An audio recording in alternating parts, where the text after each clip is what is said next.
Cheers, queers! What's on the big gay agenda today, Theora? Today we are continuing our scene-by-scene breakdown of Heartstopper Season 3, and today we'll be covering Episode 2 called Home. Sounds all cozy and fun. Home. Woo! Woo! Yes, we're gonna have a great day. We are. And today, as usual, for all of our Heartstopper content, we have Alayna joining us. Woo! No, celebrate even more because we love Alayna. We do. Woo-hoo! Yay! I love you guys. We're gonna learn so much, I can tell already. I can't wait. Like, this season just gets better and better from here on out. So, all right, but before we jump into all the Heartstopper goodness, just a quick plug for our Patreon. Become a Chaos Crew member to get more Heartstopper content. We reacted to the entirety of Heartstopper. It's all on there. So for $5 a month, you can get access to that. If you are not about the Patreon life, that's totally fine. Join our Discord. The link's in the description below, where you can come meet other people who love queer media like Heartstopper and make some friends and have a gay old time. It is definitely a gay old time. It's a day at a time over there. For sure. All right, let's jump into 302, Home. I'm sorry. Every time we say this, the only thing going through my head is either Home Alone or Home on the Range. So, wow. Those are very different. As a that's native why I just keep getting Kansan, distracted. as a native Kansan, I feel very insulted by this, Kaitlynn. How dare you? I'm so sorry. It's okay. No, I'm kidding. It's what Barney taught me growing up. Anyway. So, we open with Olivia Colman 2.0. Yay! AKA Auntie Diane. And company arriving at Nick's house to pick him up to go on vacation. And she immediately calls Nick her favorite nephew and then tells him not to tell David. And I'm like, first of all, why are we willingly talking to David? And then, but no, not first of all. My first thought was like, isn't Nick her only nephew? Because this is before she says don't tell David.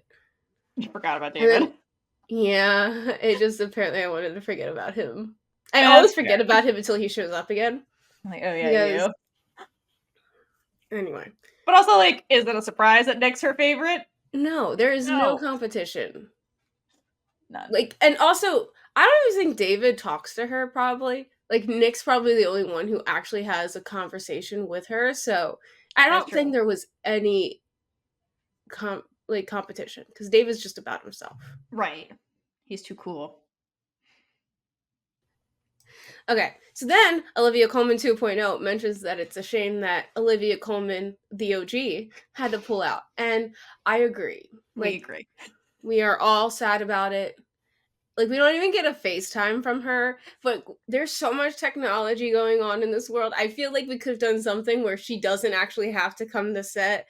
We could have done something like a Cameo. I don't even care. You know, the Cameo website? You just buy one from her. Oh my god, that'd be so funny. This is the producers of Heartstopper. Can you give us like a quick video saying just turn it into a FaceTime with his mom, and that makes it make it work. Yeah, seriously. But I know Olivia Colman is a busy woman. Being Olivia Colman, I do love that for her. So I understand. Yeah, apparently she was filming a movie. I think it's called The Roses with Benedict Cumberbatch. And I saw a meme that, while the show was filming. And so I heard somebody joke, they caught like pictures of her on set, and apparently she was like having to kiss Benedict Cumberbatch, and somebody's like, you know what? I don't blame her. I would want to make her best life. I want to make out with him too. I'm like, yeah, okay. Okay, fair. That's fair. But she is missed and will always be in our hearts, even though there's a reason we have Olivia Colman 2.0, because she is filling the shoes. She is. She does a great job. Yeah, she had big shoes to fill, and she did it. But Nick says there's always next year, though, which means there's hope that Olivia Colman could come back. If Netflix gets their heads out of their ass and actually renews the show, because it should have been renewed by now. And it's a little worrying. Who knows where we are at the time that this releases? Hopefully it's been renewed. we're just gonna stay with air because there's no other option. And I think it's a very tricky thing, especially because the last volume hasn't come out yet. Um, Yeah. so hopefully we'll know more soon. Ugh. Oh, Netflix, you love to do this to us. Anyway, Nick gets 3 texts from Charlie in a row, like very, very quick. That's the kind of texter I am as well. Sorry, Theora. It says, "Hi, I love you a lot." It then cuts to Charlie laying in bed, and his face looks slightly worried, concerned. And I'm assuming like he's just ruminating about whether or not he should have sent 3 texts in a row, if it should have been one long one, if maybe it was a mistake saying I love you again over text. Will he say it again? I don't know. Am I being annoying? Something like that. You know, that's how anxiety goes. Anxiety. I am very good at telling you what anxiety is. Anyway, but next text comes in screaming, "I love you" in all caps, and that he likes saying it. Now, really, I feel like he should have said "I love saying it" because really, like, could be like, "Oh, do you really like it though?" Anyway, that's anxiety.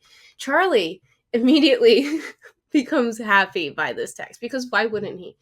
And then we start zooming in on him, and the screen gets brighter, and there's these like white highlights. I don't know if it's called like a color burst or what, but you see like it flicker across the screen. Yeah.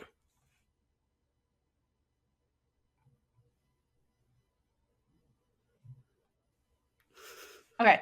So yeah, this scene is really great. It's very quick, but I do appreciate the lighting. I'm just gonna keep shouting out the DP because they did a great job with all the lighting in the scene because it's not static lighting. It's not like they just lit it and then Joe did his thing and that was the end of it. Like you kind of mentioned, there's like a dynamics to the lighting in this scene with Charlie, and it's very like purposeful. So throughout the entire scene, it like brightens and then it darkens, which gives us a good hint at like Charlie's mental state right now. Because at the start of Nick's trip, like it's still bright, but then it like he quickly goes into a dark place, but he's able to kind of come out of it still. So he's like got that war waging, but he's not like completely in the dark yet. So I like the way they do that with the lighting to kind of show us like, because if you think about like coming into this scene, Charlie's like laying in the bed, like he seems like he doesn't want to get out of bed or do anything, so he doesn't seem well, but like he's still got enough energy to smile and like, you know, so he's on the like cusp of transitioning into the darker place, but like still not quite there. So this is another scene where once you pointed this out, I had to go back and watch it on half speed. This is something I do at blank, and we got like 3 pages out of a 5-second scene. So The couch the Couch of Doom scene. The Couch of Doom scene. So much that it was titled that. Anyway, so going through, I was just like noticing a bunch of different things with the colors, and because Heartstopper really likes their vignette, what I think, I don't know how it's actually spelled, said, whatever. But like the colors on the edges of the screen, like framing it. So basically, the colors in the scene, the white in the beginning after the text message has been received by Charlie, is like a relief that he said it back again, and happiness in general with their relationship. But then on the left, there are black corners that are coming in, and the white, there's still white on the right hand corners. So it kind of shows the conflicting emotions, and also that his anxiety is still in play, trying to take over. Like, no matter what the happiness is, there's always going to be that darkness. It's just, they do so much with light and color in this show, and it's I love great. it. Right, and the fact that it came from a graphic novel also, like, it, like, to me, pays homage to, like, a graphic novel. So, like, Alice was trying to show you that in the graphic novel, like, you would see things like that, the way she would draw it. So, like, I do love that they made that transition into, like, the live adaptation. It's just, yeah, it's just chef's kiss to the DP and, like, whoever also was setting up the lighting, because, like, it's so impactful, and it's like if you wouldn't even notice it, but like that kind of like feeling of unease is there just with like the lightning and darkening of just this little seed of him on the bed. It's so good. They Yeah, don't throw out I love it. anything in this show. No, Like, everything's on everything purpose. It's just and everything is it's there. so thoughtful. That's why one of the reasons I love this the show so much. Like in the graphic novels too. Like Alice puts so much thought into literally everything in the comics too. So I love that like that was intact in the show as well. Just the thoughtfulness. It So just it's so I good. love it because I was analyzing the lighting in this show and then going to another show that we're covering. I was like trying to look for lighting again, and I'm like, it's not really there. Yeah. Because this is every show has their own thing that they really focus on, and it's done really well, and I love it. It's so well. Anyway, Charlie in the next scene is then sitting on the couch, trying. This is him trying Air quotes. to do homework, but Oh my what god. are you doing, Alayna? Yeah, boy keeps checking his texts. Keeps checking them and refreshing them over and over again. I mean, I get it considering like literally was it like last night, like hours ago, he said I love you for the first time. That's like such a big milestone in such a young relationship. In any relationship, I feel like it can be such a milestone. So I get where the obsession is because like they just had this happen like hours ago. Like they literally went to sleep, or if Charlie even slept when he got home. Um, but yeah, it's a whole new stage of their relationship. So of course he's gonna be a little obsessive. It's a whole new stage. But also just like reading the text conversation when he does say I love you, I like saying it now or whatever. It's just I always say like every time I see a text conversation in the show that's like basically almost word for word from the comics, I get a year of my life because it just I love seeing them. Can't remember if it's in season 2 that he says oh my god, I can't remember, but like I think there was a couple of those conversations in season 2. Oh, it's in episode 2 of season 2 when they're talking about David and Nick sends that text about Charlie, it's not your fault. Coming out was hard. Just almost word for word from the comics. Oh Just yeah. obviously they had to make some creative liberties, but like ugh, ugh. I love seeing the references to the comics. It just helps go back to acknowledging this is an adaptation. This was originally a comic for those of us who like started with the comics. It just warms my heart. I would also like to acknowledge that Alayna just was like, oh, I can't remember when it was. Oh yeah, season 2, episode 2, this scene. I had to think about it for a second, okay?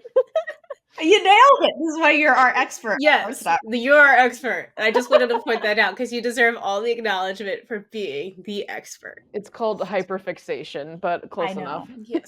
Listen. That's why we we're get here. it. We get That it. is hard. Blank the series. I get it.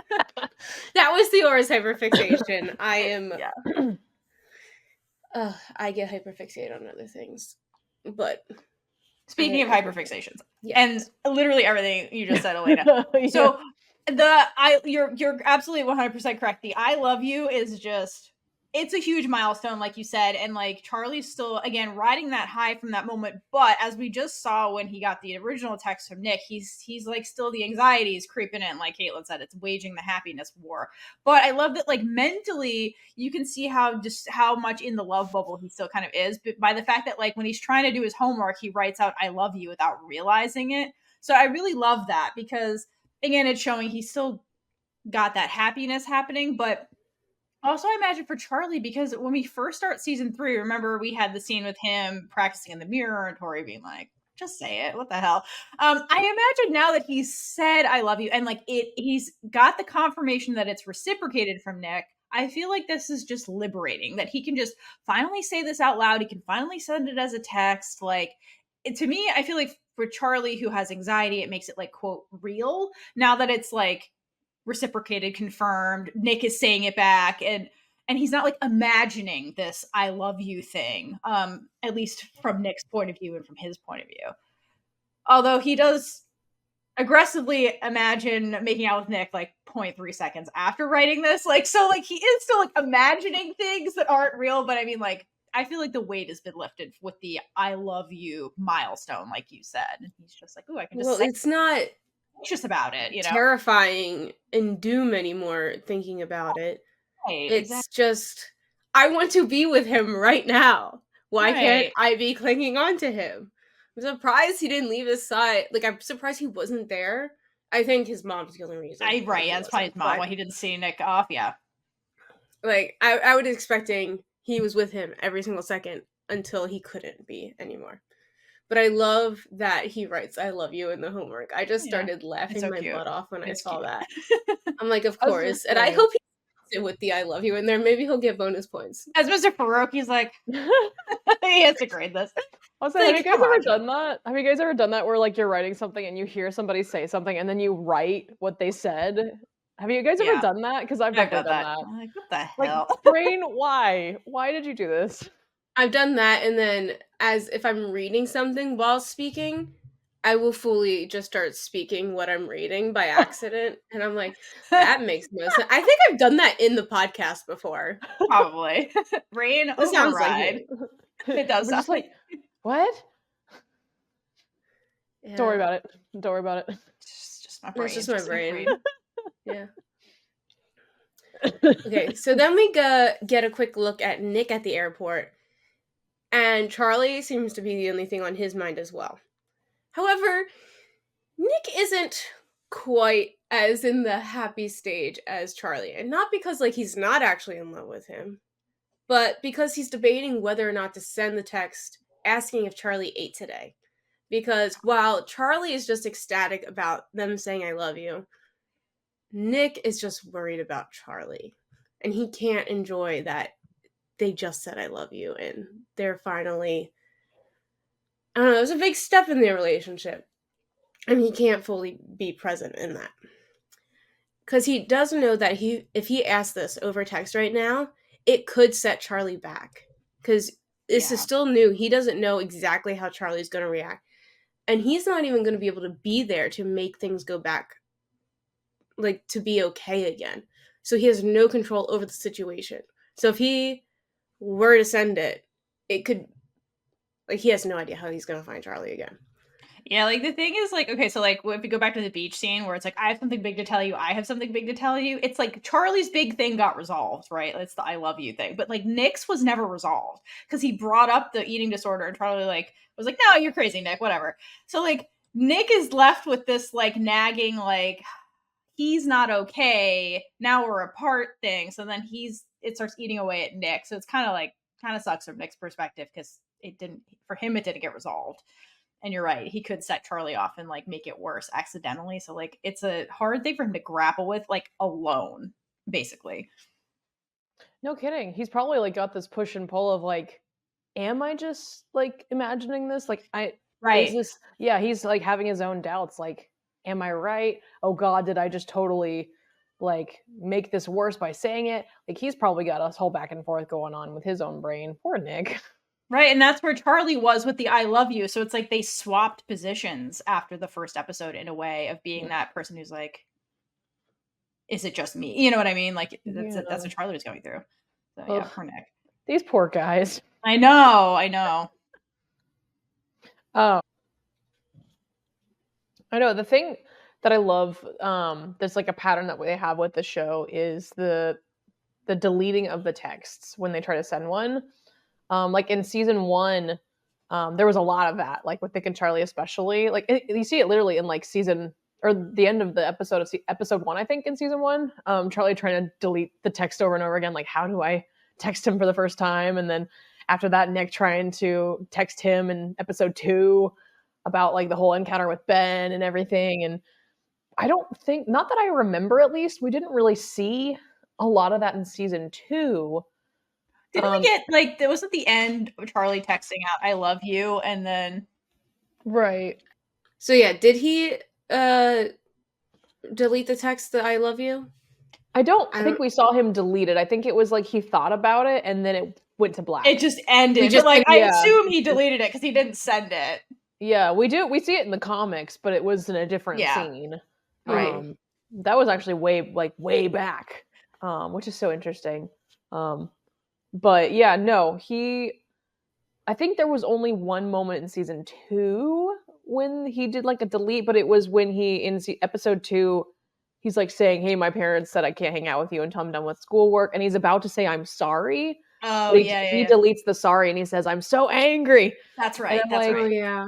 so he like says he changes like what he's gonna say and he just goes to honesty instead of like sorry. And I think that that was like a big step in their relationship is like he is being so much more open with Nick now about how he feels. And I was like, yes, yes, Charlie, we support this. You know what? I understand Charlie Boy, and like I get him. I love Yeah, him. The more that we talk about this and his mental health, I'm like, I understand you and I exactly know. what your brain's probably doing right now. I love Charlie. Why do you think he's been my comfort character since like 2017? Uh, That's I am so glad that you could have this comfort character that long because of all the volumes. Like, bravo to Heartstopper I for the know. success. Way back in the webcomic days, back when it was just a comic on, I say just, when it was a comic on Tappas and Webtoon and everything. Ugh. Still is, but you It know, still is. it still is. It's Mine's still Which free is to amazing. access. slowly, yeah. There's a whole thing like we could just like keep talking about how amazing Heartstopper is in general and the genius behind it, but then we will never be done with this episode. So, But wait, I do go like your ahead. point that like the text, the like deleting of the text is like was showing progress and now it's like a regression for Charlie because he's back to like Yeah. not being fully honest with Nick. So that is an important detail to like Yeah, point it out. is. Yeah, because like that was a full like level of honesty they had all the way up until the end of Right. season two. Literally, even like Charlie, like at the very end of season two, like opening up about the bullying and everything. Like Yes. that Yes. never would have happened in season one, obviously. Never would have happened at where they were in season one. Because they weren't at that point yet in their relationship. Right. And it's so interesting now because I think like if that conversation hadn't happened now at this point in their relationship, would he say it now? Would he tell Nick now? I don't I know was because just it's thinking like, that. Yeah. yeah, it's He's so more guarded interesting. now. Yeah, but also would that have triggered the "I love you" if they hadn't had that conversation? I don't know. It's like a whole pattern. It's ugh, yeah. It feels like they're definitely taking a step back because there is that level of, can I say this? Uh-oh. Oof. But also that's life too cuz like you don't always go forward and that's beautiful and it's just it is very well done the more we talk about it and that's Yeah, why we talk It's about very it so grounded. much. Yeah. That's why we're here. yeah. Heartstopper is amazing about like being, I would say subtle, but like not having to say things. It's very show don't tell, and I love that. Yes. Agreed. Yeah. Okay, so the last shot in the scene is of Nick looking really concerned. And then because I watch it with subtitles for to do notes, I had don't laugh at me. Um the song playing in the background says, "Yeah, it's always okay in the end." And then you go to the title card and the song says, "It gets better" as the title card. So it's like, yeah, you're very concerned right now, but it will be okay. Just keep going. However, the title is home, and at first it's consumed by Charlie's anxiety bubble, and then it explodes, revealing the title home. So, with the words of the song behind it, the title card is portraying that when things are bad, they're most likely going to get worse. But eventually it will get better. So, just to hold on. And like, this is something that it's very hard to think about when you're in this mental space, but it's not going to be like that forever. However, we have not gotten to the exploding black bubble yet, but it is coming. Yay. Sadness. Okay. But it'll I'm get pretty better. sure it's episode 4. I'm like pretty sure that's the episode that gave me a panic attack. It's going to be a journey.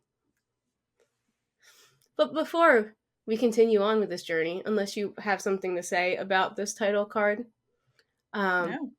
all right, let's interrupt this video to bring you a few brief shout outs. Woo. So, as always, we are so grateful for all the love from everybody watching and also our lovely, lovely Chaos Crew Patreon members. Will they do it? Theora I can tries never to do get it. her webcam to do the hearts. We just want you all to know we appreciate you and we have to do our Chaos Crew shout out. So our Chaos Crew members on the Big Gay Ride or Die tier and above, we have Jay, Dana, Natalia, Miranda, Regina, and Monet. And Woo! our selected Big Gay supporter members for this episode is Gorgeous Beauty on the MTA and Mermaid Talia. Woo, woo. Woo, I hope you're watching this. I try to pick from like the content that people watch, but today's was picked on. Sorry, we're not picking on you. You were picked because you have been supporting us for one of the longest, people. So thank you. Yes, thank you guys. We appreciate literally yeah, everybody, regardless of how you're consuming this. Just we know we appreciate you and all your thoughts and just we see all of your comments, see all of you. them. Yeah. So any way that you can, if you, I mean, not everyone can do Patreon. We understand, like, it's, even if you want to, you may not be able to, and that is okay. But just commenting or leaving a review, it means the world to us, and we can just engage with you.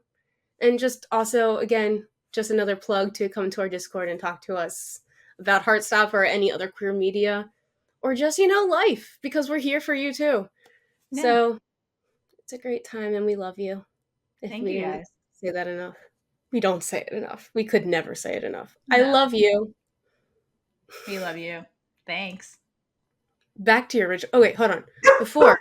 You have to cut that out anyway.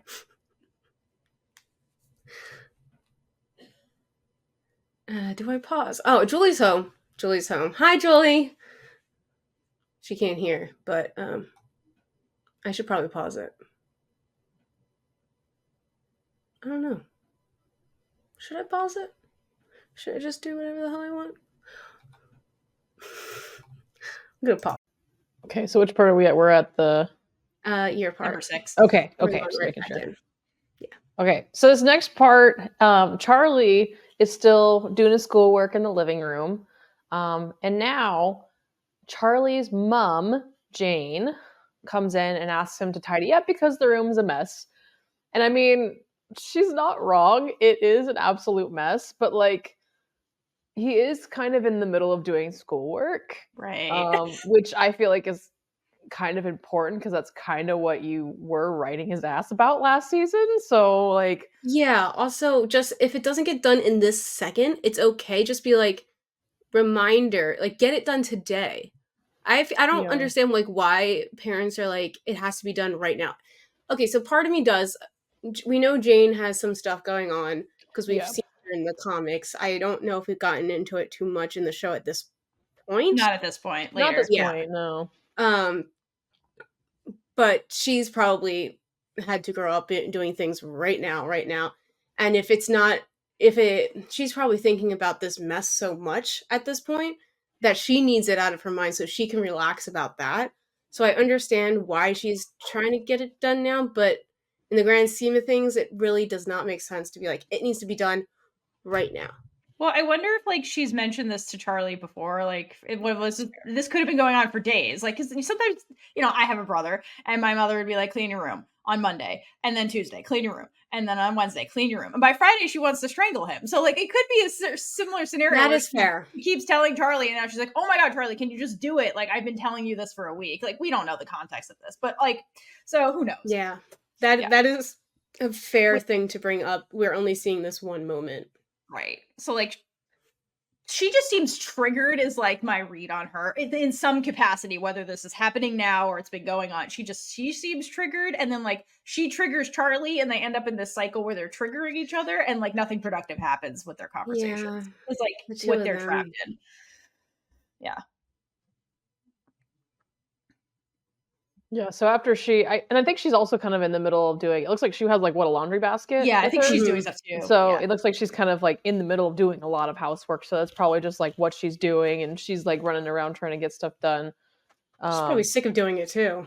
Right. Yeah, she's probably overwhelmed. So I totally get it. And then after she leaves, Tori comes in and does her older sister magic, appears out of nowhere. She goes, "Well, that's just Tori magic." Tori magic. Oh God, Tori. Like, did you say it? And I love the way, it's so cute the way that Charlie, like the way that Joe portrays this, he says yeah twice. She asks, "Did you say it?" And did he say it back? And you can just see just the way, like, just one word, it just goes, "Yeah, I said it. Yeah, you said it back." Cute. This is really cute. You can just tell exactly what's going on in that brain. He's like, Oh my god. That was adorable. But okay, so this is another like continuation in the scene of just Charlie having peak moments of happiness and then like battling his anxiety, like this back and forth that's happening. So the conversation with Tori kind of continues, and I guess Tori asks like, "Well, how was the day or at the beach or whatever?"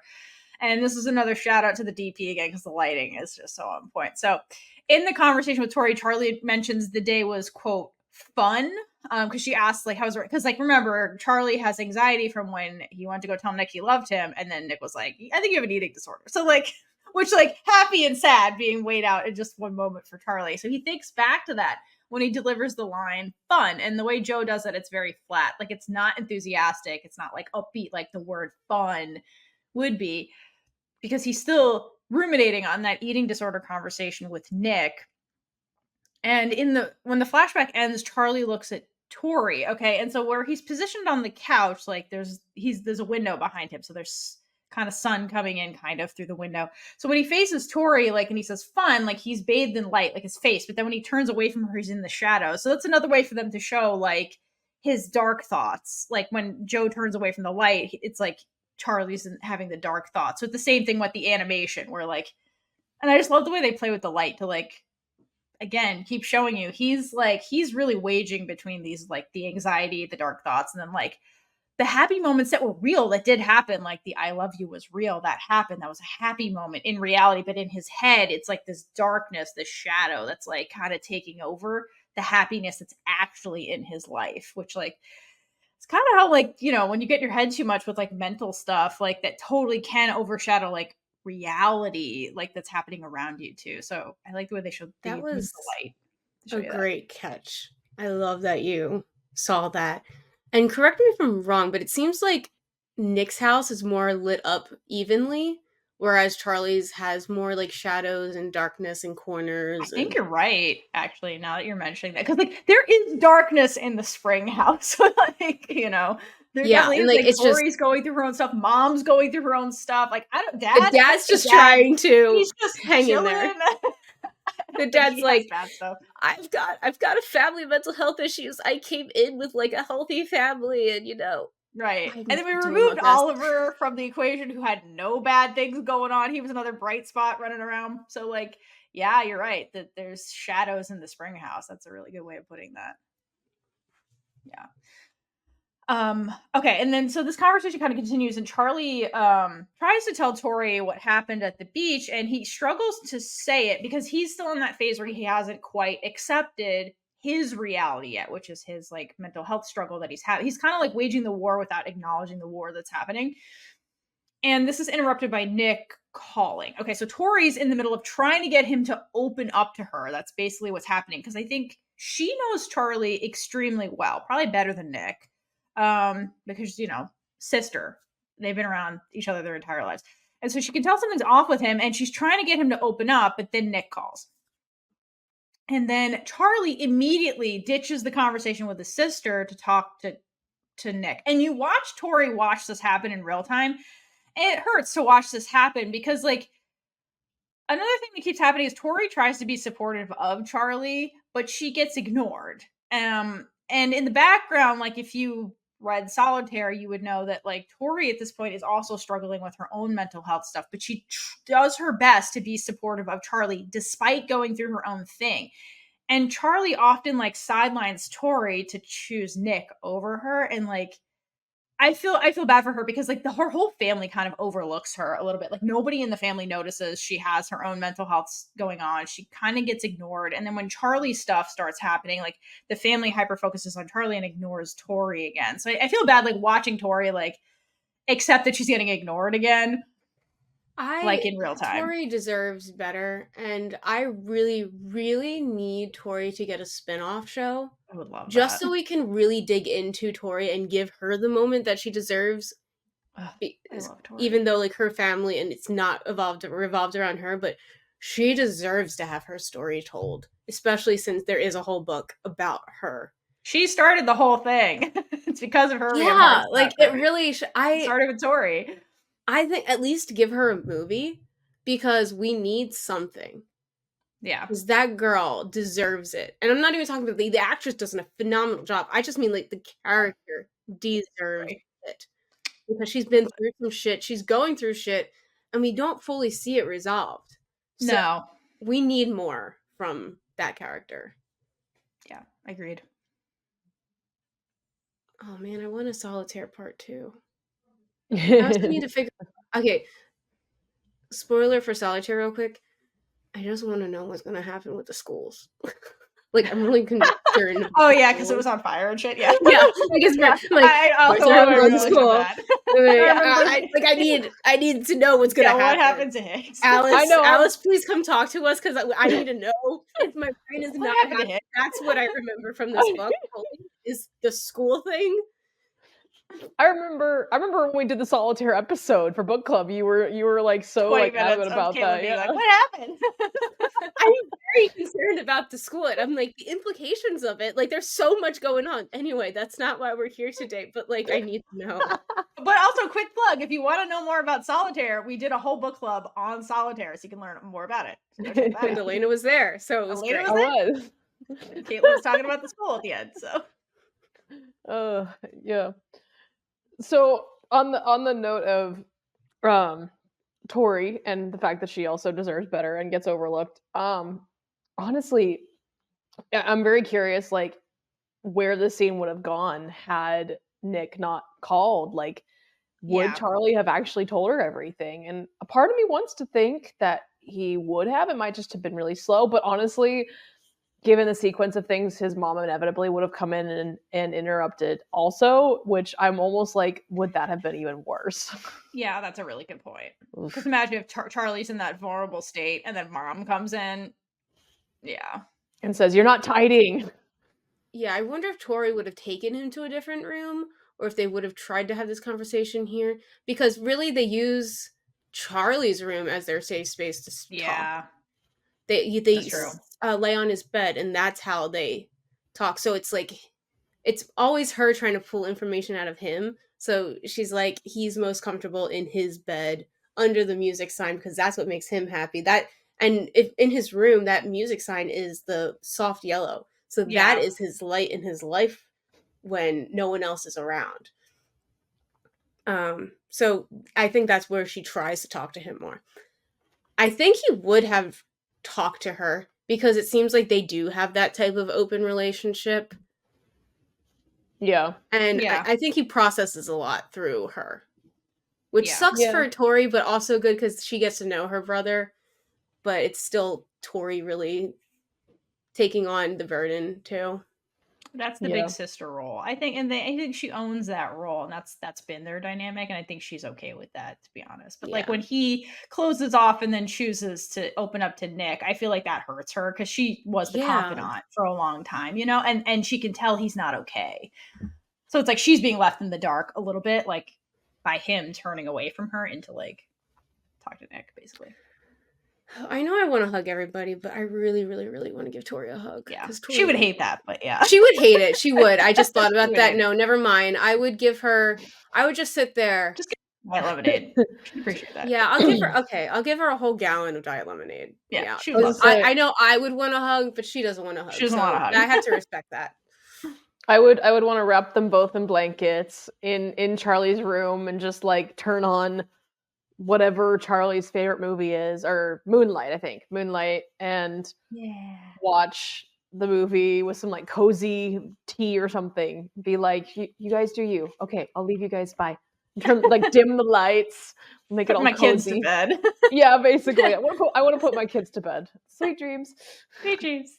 Basically, we want them to have a sleepover at Olivia Colman's house. Yes. Just the two. That's what we're saying.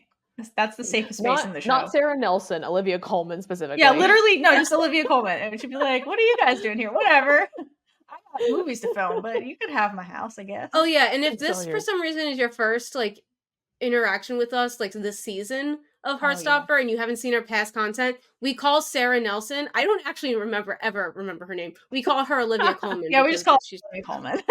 so that's why the aunt is now Olivia Colman 2.0. That 2.0, came yeah, from yeah. our reaction video. Yeah, we should explain our nicknames. We Speaking of always that, have nicknames. speaking of Yes. which, just side tangent real quick. The fact that Nick Nelson is a big Marvel fan and Nick's aunt is played by Agent Carter. Yes. Like, how Not freaking cool is that? lost. And also, Nick eventually in the season is Captain America at the Halloween episode. How funny is that? I know, it's so funny. Just full circle, man. And also on top of that, everything with Joe in And then Agatha. Joe, like, yeah. just So His basically, character hates Marvel, which is the funny part. the next Marvel movie, someone or show has to be watching Heartstopper in the background at least. Right. and Joe has to be there and go, huh? Billy has to be in that show and be like, huh? Yeah. Turn that off. Again, the Spider-Man meme. Huh? This is too happy. Or not happy, but this is no. No. Sorry, that was just funny. That's like the biggest criticism I hear is this is too happy. Ugh. Yeah, when Nick calls, it's so funny that his emoji is a doggo. Because again, he's a golden retriever. He is the golden retriever boyfriend. So and then it cuts to him. The call is like cutting out because he's like in a different country, different whole thing. Signal's not very good. And of course, this is when Charlie's mom decides to come back in and say, "You're not tiding. It doesn't look like you're tiding in here." And I know for my brain, that would be so overwhelming, like having the stress of like, oh, your call is cutting out in one ear and then your mom in the other hand or in the other ear reproaching you because you're not doing something right away. It's like, that's just an overstimulating situation. Oh, No yeah. wonder Charlie gets upset.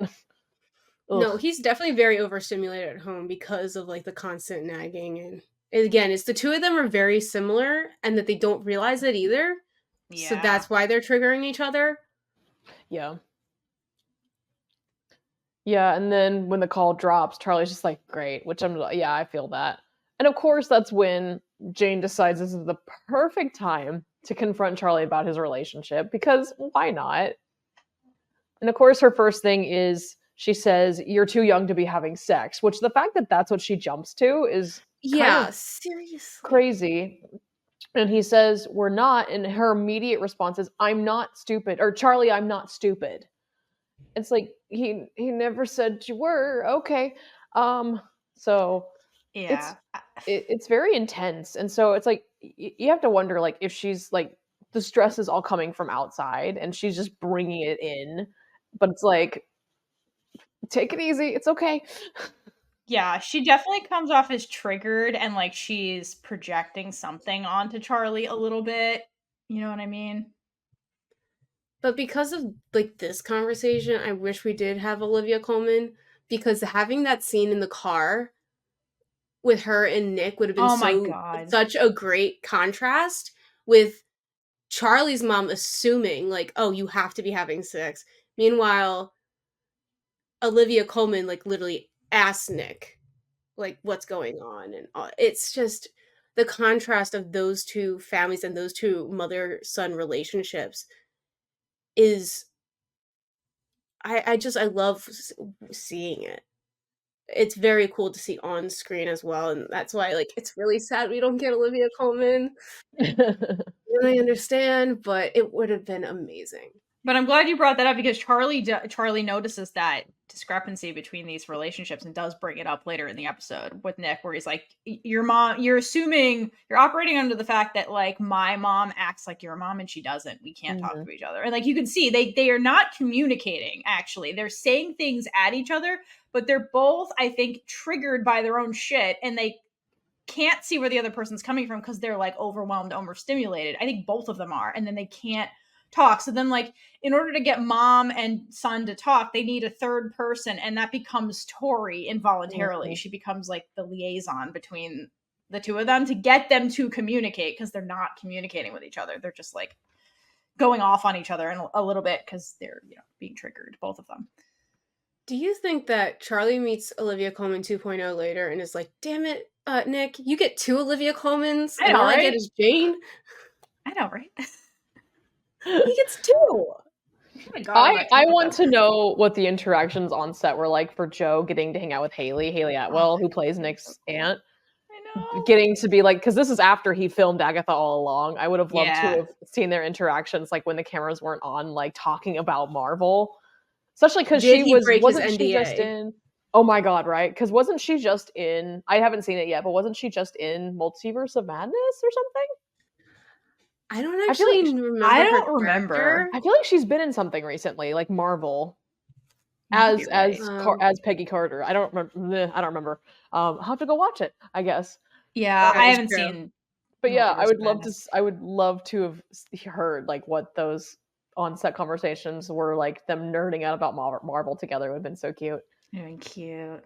But She yeah, was in Avengers Endgame. Yeah, yeah, she was. that wasn't briefly, recent though. No, that was Mission Impossible. I'm sorry. I had to check really quickly. Continue. Could you imagine if Joe showed up in Mission Impossible? Surprise, guys! Oh my god. So basically, in this scene, it's interesting. Like we're talking about Tori being kind of the mediator. So in the comics, that originally was kind of Charlie's dad, Julio. Yeah. He basically tries to talk his wife down, and it's a very different dynamic in that scene in the comics because the dad, obviously, like being the husband, is kind of like a lot more understanding of what Jane has dealt with, and so he's just kind of like, "Sweetheart, maybe we need to take this down a notch." Whereas Tori obviously is seeing it from this is her mom being harsh, which is true. But it also changes a lot of the implications because most of the actual text, like the speech, the lines are exactly from the comics. The meaning has just changed a little bit. So when like the end of the scene when Charlie storms out, Jane goes, "Can you not undermine me in front of him?" She originally said that to her husband, and it's a lot less pressing on the person. She's just in the comics, she's a lot more defeated and like genuinely very upset with herself. It sounds like that's the kind of the feel that I got from the comics is she felt very upset with herself and just like asking for guidance from her husband, like, what do I do here? When she says, I always say the wrong thing to him.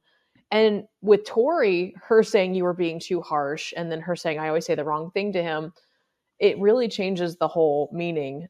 She sounds so much more like she's kind of just almost like she's resigned. Like she's just kind of given up on that moment. Like, ugh, I always say the wrong thing to him. I definitely prefer the book version of this, but I think the show really does try to be more from the kids' point of view, whereas we got to see slightly more in the comics of where everybody is, which is crazy because it's like comic drawings and that we get more point of view there. But they definitely do try to stick from like this is what it's like growing up. Yeah, so that's a really good point. in a way, this changes the read. It makes sense for the show because now it's like Tori having to see it's what's like Tori seeing her mom, and it's always like no, she just doesn't care enough to like think about it. But we know because of the conversations in the comics what's actually going on. So basically, you have to read the comics to get a better read of everything. And it really does go hand in hand. Like, even if you read the comics, it doesn't mean you shouldn't watch a show or like they're really not a substitute for each other. They go hand in hand and it's really well done. It's just more Heartstopper that way. But yeah, you're right. You're both right. That's a really valid point. That the fact that it's Tori as the intermediary does change Jane's point of view just by how we're viewing it, which is really interesting. Because yeah, it's easy from the kids' point of view to be like, wow, mom doesn't care. But like you're saying, Kaitlynn, mom's being triggered right now. It's not that she doesn't care.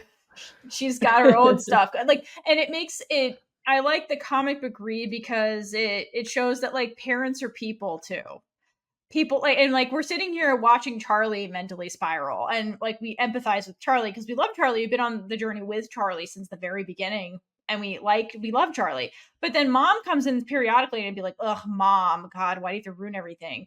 But like when Alice shows you like, no, mom is an imperfect person too, who's also dealing with mental health stuff, just like Charlie is. Like then you can, once you realize, oh, it's just like Charlie, you can empathize with her a little bit more. But kids don't know their parents are people. And so like that's a hard lesson to learn when you're like, oh, my parents imperfect. They're not like superheroes. They're just people doing their best. Like it takes kids a while to realize that. And like Charlie hasn't realized that about his mother yet. His mom's just a person. I think with all of us being adults watching and reading this, and like not in high school, we do appreciate it more. So like I feel like the people in high school are more likely to gravitate towards the show story, whereas it is nice to see that Jane does not want to be like this. She does not want to act this way towards Charlie. She knows that she has some of these issues, but it's also nice to see that she has her own support system through her husband, and that he's there for her rather than, I mean, the reality for so many people is that like their parents are separated or not on good terms.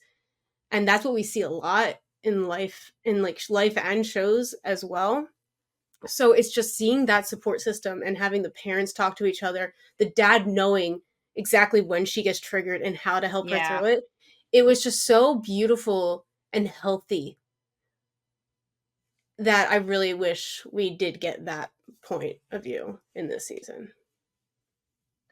I know, part of me kind of hopes, like, I wished for it a little bit in this season, but I also hope for it in season 4, is that there is a little bit more of the husband and wife, Jane and Julio, just because like what little we did get of them in the season, we saw them being supportive, like mostly Julio being supportive of Jane, and it just really, it speaks to their marriage and just like them as people. And it's like, I loved that, like as now an adult, like seeing that with your partner, like obviously like we see like all of the teenagers with their partners being supported, but it kind of just shows like that continues into adulthood, in marriage, like that's still so important to always be supportive of your partner. And that really just gives me hope for love as an adult, if anything. I know we've talked about this before, but Heartstopper gives you so many life lessons without even like telling you that they're giving it to you. It's like subconsciously feeding it to you, and it's amazing. It's beautiful. It's like, here's how to have a healthier relationship with everybody. We're not going to tell you that's what it is, because then you might not likely listen to it as well. So here, just see it. Yeah, that's the power of good writing. Really, good storytelling. Yeah. It's so great. Also, like at the very end of the scene, back on talk about Tori, because Tori's the best. The funny thing about the end of the scene is it's interesting. Most scenes we see her where she's talking and it's like the scene ends on her. She tips a sip of her lemonade. Like we see it in season 1 when she tells Charlie, well done for breaking up with Ben. We see it after season 2 when she tells Nick, why did you lose Charlie? Can you not keep your promises? And immediately she feels bad. And then she takes a sip of her lemonade after Nick leaves. Even like the shot at prom when she's sitting there by herself, she takes a sip of her lemonade. But in this scene, it ends with her sitting on the couch. That girl doesn't touch her drink. It is sitting on the table and she's just sitting there, just in her thoughts after her mother leaves. That poor girl. I didn't even notice that. Catch. Dang, that's a great catch. You always have to see what's going on with Tori and her drink, because it says a lot. It does. I'm thinking that maybe there's just too much going on, and like the amount of thoughts going through her head is just so distracting and consuming her. So we see the anxiety consuming Charlie, but now just like she's like a caretaker in her whole family, where Nick, I mean, even like the two of them, Nick's just worried about Charlie. Tori has her mom, her brother, their relationship together, and then all these others, and like her own stuff that's going on. It is a lot for her. Like she can't even drink her comfort beverage because there's just so much going on. She's just, in a way, I just kind of feel like she's mentally paralyzed. Like I think you're right. Needs to decompress somehow, and like she can't even get to her comfort, which is really sad. And why would Kaitlynn go refill her diet lemonade? What the hell? She's sad because you can't hug her. Give her more lemonade. I realized that my specialty on this podcast is bringing chaos and randomness, and then also making things sadder. Yeah, Kaitlynn likes to do that. Yeah, come on the journey. Okay, that's right. It won't be sad for long though, because we're about to go to some cute scenes. So let's leave the couch of sadness at the Spring household, and let's go over to Troom. I think they're in Troom. Right? That's Troom, right? I couldn't tell what gymnasium this was. It kind of looks like Well, pigs, actually, because Farouk, it's well, all yeah, sheep. isn't Farouk the girls' or is Farouk also the boys' No, school? I think they're Troom teachers, but like the girls show up also to get their GCSEs. So I actually don't know Maybe what they school just this do it in is. one school, so it's not Right. like two That's what I different think because they're happening. like kind of like sibling schools, right? Right. So So they Yeah. probably whatever. just have them show up. Well, scene before that Boys is when they're always in get the Menorca, right? better. Yeah. Oh yeah, sorry. I'm sorry. I was just jumping at the cute teachers. You're right. So let's I go back to mean, Nick. I'm valid. sorry. First It's we'll go to valid. Nick. Okay, so Nick is they get to the villa finally, or wherever they're staying, and Nick asks Olivia Colman 2.0 for the Wi-Fi password because he's, a teenage boy, he needs the Wi-Fi. Also, he's trying to get a hold of Charlie.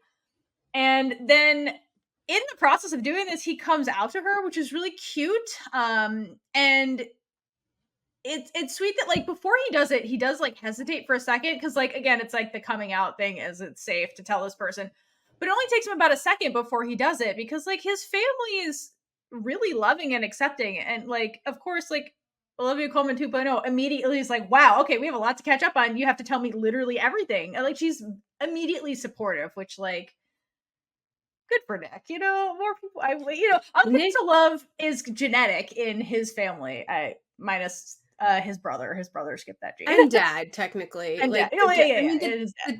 dad. I think the dad was okay at the. I forget how Dad is that more played out. about himself. So Yeah, so like he's just really I'd say not it's there. conditional. Yeah, just Like minus the the dad Olivia and Colman David, gene. The Olivia Colman gene. his family is amazing, and that's why he's having trouble. Because like his Yeah. brother and his dad aren't like a big part of his life. And I think he's like kind of accepted that in a way. Yeah. So Sadly. he really does have the positiveness around him. Yeah. So Yeah. that's creating a distance between the 2 of them. David probably just got like a little bit of their dad and then whatever toxic masculinity bullshit he grew up with. So he red pilled himself, probably. Yeah. Yeah.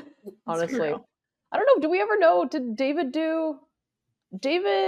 did he do rugby? I know the dad makes a comment in season 2, like David had a lot of girlfriends when he was your age or something. Oh, Was he a maybe. rugby I know he like watched it with his dad, but I don't remember Yeah. confirmation that He probably played just did rugby. it to get girls.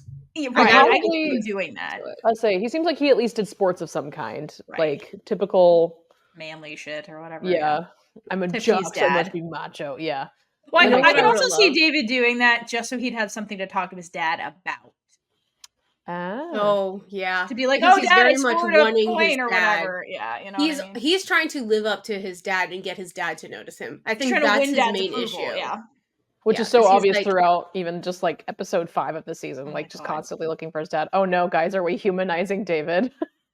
oh yes, Yes, unfortunately we like- are, but it's necessary because I don't think he feels a connection as much to Olivia Colman No. because she's so loving. Like he's always like the man of the house. He has that toxic masculinity, so it's like the patriarchy. Like, oh, Yeah. my dad is number one, so he's trying to get his dad's approval in any way possible, but his dad's also not around.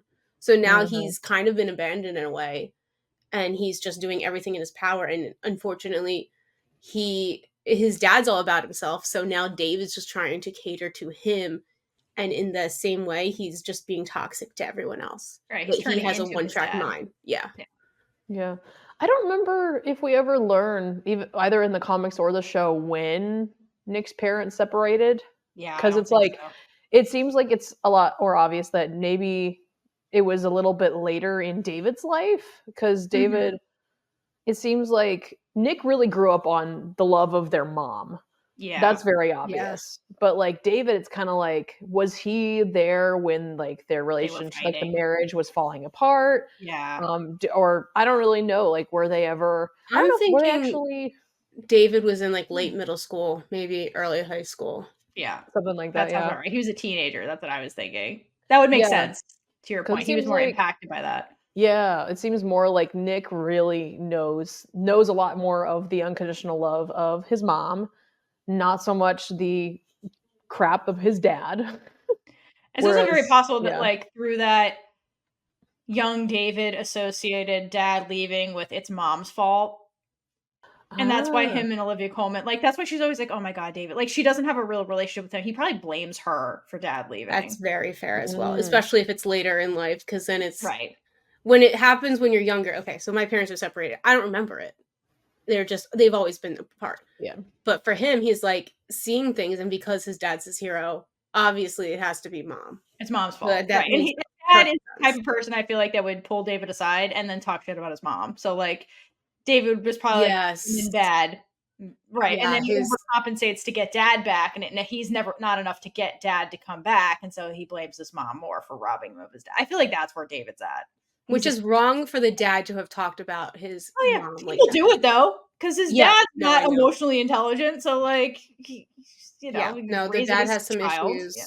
We don't know much about him, but okay, I love how this is why like discussions are important because even the characters that you don't like, there is so much going on with them as well, and there's a reason you don't like them.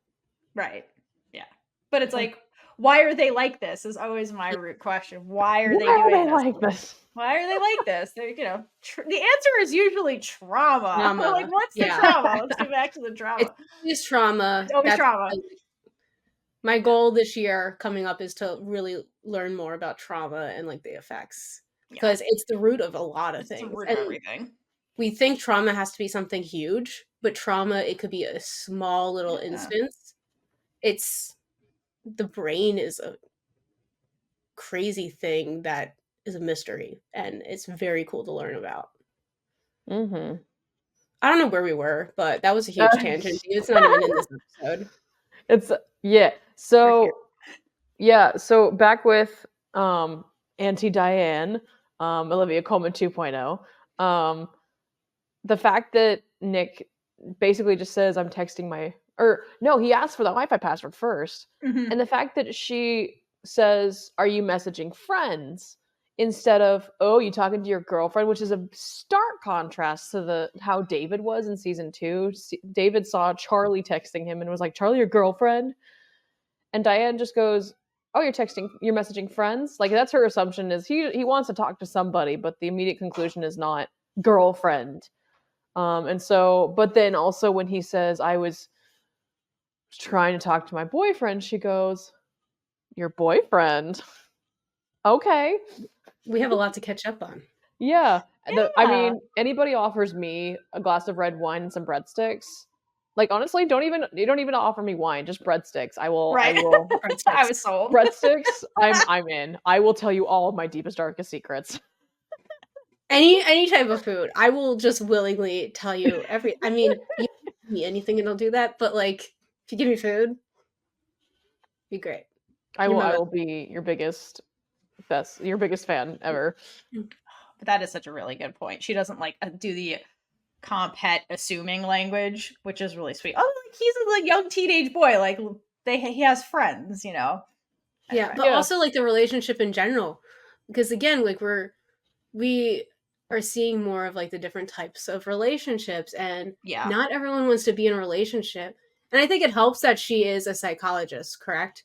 Like Psychiatrist. Yes. so, She's psychiatrist. Okay. Yeah. Yeah, I couldn't fully remember. So psychiatrist. So she does know how how to communicate wording really well. does affect people. So I think that helps a lot. Nick's very, very lucky. It's true. It's very true. Her kids are very lucky as well. I know. You can tell she loves her kids too, which is really great.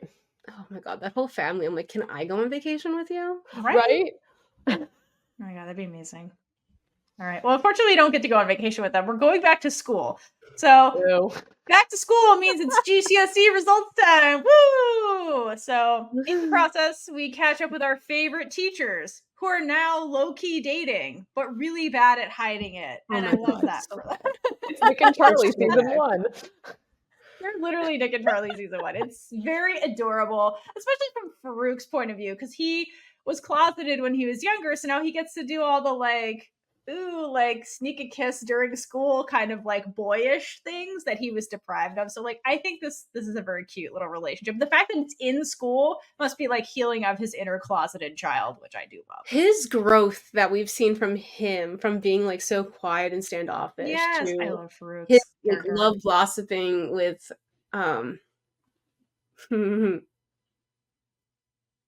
it's Farouk and who? Mr. Ajayi. Him. I'll say it. I'm so sorry. I always forget his name. Farouk's the first name is Yusuf, and then Mr. Ajayi is Nathan. Nathan, yeah. Nathan. Because in my head, I'm always saying Ben, and I don't know why. I know it's not Ben. I know Ben, so I think that there's two Bens for some reason. So Nathan. Okay. But like their relationship really has made him open up and kind of just I think it's made him accept himself as well, because I don't know if he like fully accepted himself, because it doesn't seem like it with the way we saw him before.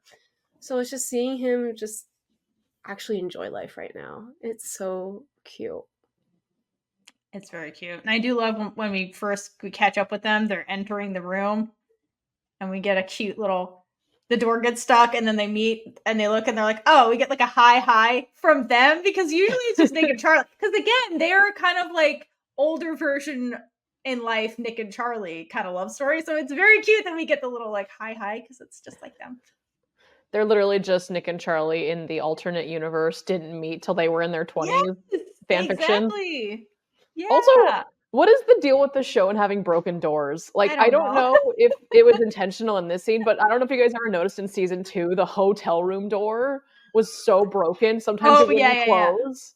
Yeah. It was. Like, when they come back from Tara's party, Kit had to turn around and like make sure it was shut. You can see it in the take, and it's so funny. I'm just like, oh my gosh, that's hilarious. Me as a theater kid in college who had encountered broken doors on our sets, just like how incredibly funny that made, just like trying to do a show. Like, oh my god, like what is this deal with broken doors? Oh yeah, doors are very much like hit or miss. I don't know, like unless they're in a house, like even sometimes in houses. But like if it's just a door, that thing will not open sometimes. Luckily I didn't work with doors that much, but I can attest. There's this running gag at my job where we have multiple broken doors, some of which are caused by the animals that we work with, some of which are just broken because it's an old building. Doors are annoying. Doors are weird, especially doors that you have to build on a set. Like they can be, especially when you have to build them in such a short amount of time. With cost-effective material. Yeah, it's like that. It's always susceptible to break and just not open. But the fact that it happened in this scene makes it even funnier. I love also the fact that Mr. Jolly, like continuously, even since like the beginning of the show, is like proudly wearing that rainbow pride pin. It heals my heart to see him in this show, like doing that, and like no one has made a comment about it. No one has acknowledged it in the show. No one bats an eye on it. I know people who, like here in America at least, who like teachers who get fired for that, just for wearing it, not for anything else. They just wear that pin, they get fired, and it's like, why? So the fact that he gets to wear it in this show, at least he gets to wear it proudly. No one does anything about it. No one cares. He just gets to be himself. I love it. I also think it helps him become the safe space for students. Like that's probably how Charlie gravitated towards him. And it's amazing how something so small like that can make you feel safe. And like that's really what the pride flag does. It's not us trying to like put it in people's faces. It's to tell other people that you're safe here. Yeah. But again, some people don't understand that. America. Hashtag America. Please help us. But yeah, those are really, really good points. Please. All right, but let's continue with the GCSE results. So the whole gang eventually arrives to school, and everybody gets their own little montage. It starts with Tao and Elle, who are, of course, still codependent with each other. And Tao is like, you're going to do great, Elle, and if you don't, I'll fight any teacher that gave you a bad grade, which, wow. Could you imagine Tao trying to fight anybody? That is hilarious. He would just start talking and like not shut up and just be like, okay, I'm going to go now. Or I can imagine Tao doing like the Victorian thing where he takes off a long glove and like slaps them with the glove or something. Like something weird and dramatic. Like that's Tao's energy. He's like, duels at the pistols at dawn, and they're like, get out of here. Like gonna he would do say- something dramatic like that from I a was gonna movie. say, Like get foam swords and like give it to the teacher, like, on God. Right. I was just gonna say, nod back to season 1. Just send a strongly worded DM. He also would do that, yeah. That would very be a dead. Tao thing for sure. That was hilarious. Okay, so then they go inside, and then Darcy and Tara show up in Gran's vehicle. We get to meet Gran for the very first time, and oh my god, love her. And she gives them very She's sage adorable. advice before they go into the school, where she says bad grades aren't the worst thing in the world. So like this is our first introduction to her, and she genuinely seems very kind and like a safe family member for Darcy, which is like perfect. Like actually perfect, not sarcastic. Actually perfect. I'm surprised Charlie. we haven't seen Gran before, probably because it's not like revolved around Darcy. But I wonder if maybe Darcy's mom like created a situation where they didn't get that close of a relationship, because Possible. with the way that the Gran is, I'm really surprised Darcy wasn't always talking to her and I think and just around her instead of home. I don't think know if it's this is Darcy's- confirmed, but through some of the language, I think that this is Darcy's dad's mother, Yeah, not that's what I was Darcy's gonna say. mother's Oh. mother. Yeah, I Because think she's so. later, she's like, your dad didn't mention that. So I think that maybe it's the other side of the family. Mhm. And like, I don't know what the family situation was if Darcy's parents were together or divorced. I actually don't know the answer to that because we only see her mom. So I think they're together. Yeah, it thought- sounded at the end of season 2 when Darcy says, "I hide who I am at home. I'm not even out to my own parents." okay. It sounds like that. We just haven't seen the dad. Okay. But that's So just yeah, assumption. Yeah. I So, still yeah, think maybe- it's just the mom trying to keep it's Darcy very possible. away from Like, her. yeah. Because maybe Gran's Yeah. like just too open and accepting, and like the mom doesn't like her. Gran's probably just the crazy mother-in-law to Darcy's Right. mom or something. Yeah. Right. Honestly. Maybe even the black sheep of the family. Ugh. I mean, yeah, she says some stuff where she's like, I didn't even graduate from middle school. So, like, yeah, it's very possible. Yeah. What'd she say? I dropped out of school at 14 or 14. something. And look at me now. I'm thriving. She's like living her best life. Hell yeah. Queen. I also I- love them coming out of this like small car. It's know. cute. They literally have to flip the back seat to get out, like one of those old And cars. every single time I see this scene, I'm like, yes, they drive on the other side of the road. That is what she's not. That's not the driver's seat coming forward right now. All right, so after the girls get dropped off, there is a comic book montage of the Paris squad collecting their exam results all over this kind of gymnasium. And I want to mention that, like, okay, so Imogen, Isaac, and Sahar go to grab Sahar's test results, and both Imogen and Sahar grab. So, like, Imogen is like not listening to what's happening, and she's just like the mom who's like getting everybody's test scores and like is getting it for Sahar. So I love that about Imogen. She like takes over and like is the one finding everybody's results. So that's funny. And then through the montage, we get everybody kind of like celebrating and opening their results, except the lesbians. The lesbians are the ones that get like a completely different take on their exam results. Also, the fact that Imogen got like so close to top marks in drama, and the fact that Sahar says she's not surprised at all. I just find that very funny. I mean, Imogen is No so one's dramatic. surprised. It's really Nope. not. I love it. She didn't even take the test. They're just like, yeah, I get kind of want to see her like a very quick scene shot of her in drama class, just like going over the top, Someone and probably like just Sahar walking recorded- by in the hallway and be like, "Oh god." Yeah. Someone probably just recorded her speech to Ben in season 2 at the restaurant and just like posted that, and the teacher was just like, "No, it's top marks. You're passed." Hey. That's so Like, Use that I motion. wasn't acting. Exactly. She brings the fun and the drama. Okay, so back to the lesbians. So Darcy gets their exam results first and didn't score well. Darcy is not like the academic type. Darcy's kind of more of a free spirit, does their own thing. So like knowing who Darcy is not super surprising, but Darcy's reaction to the test results is like disappointment.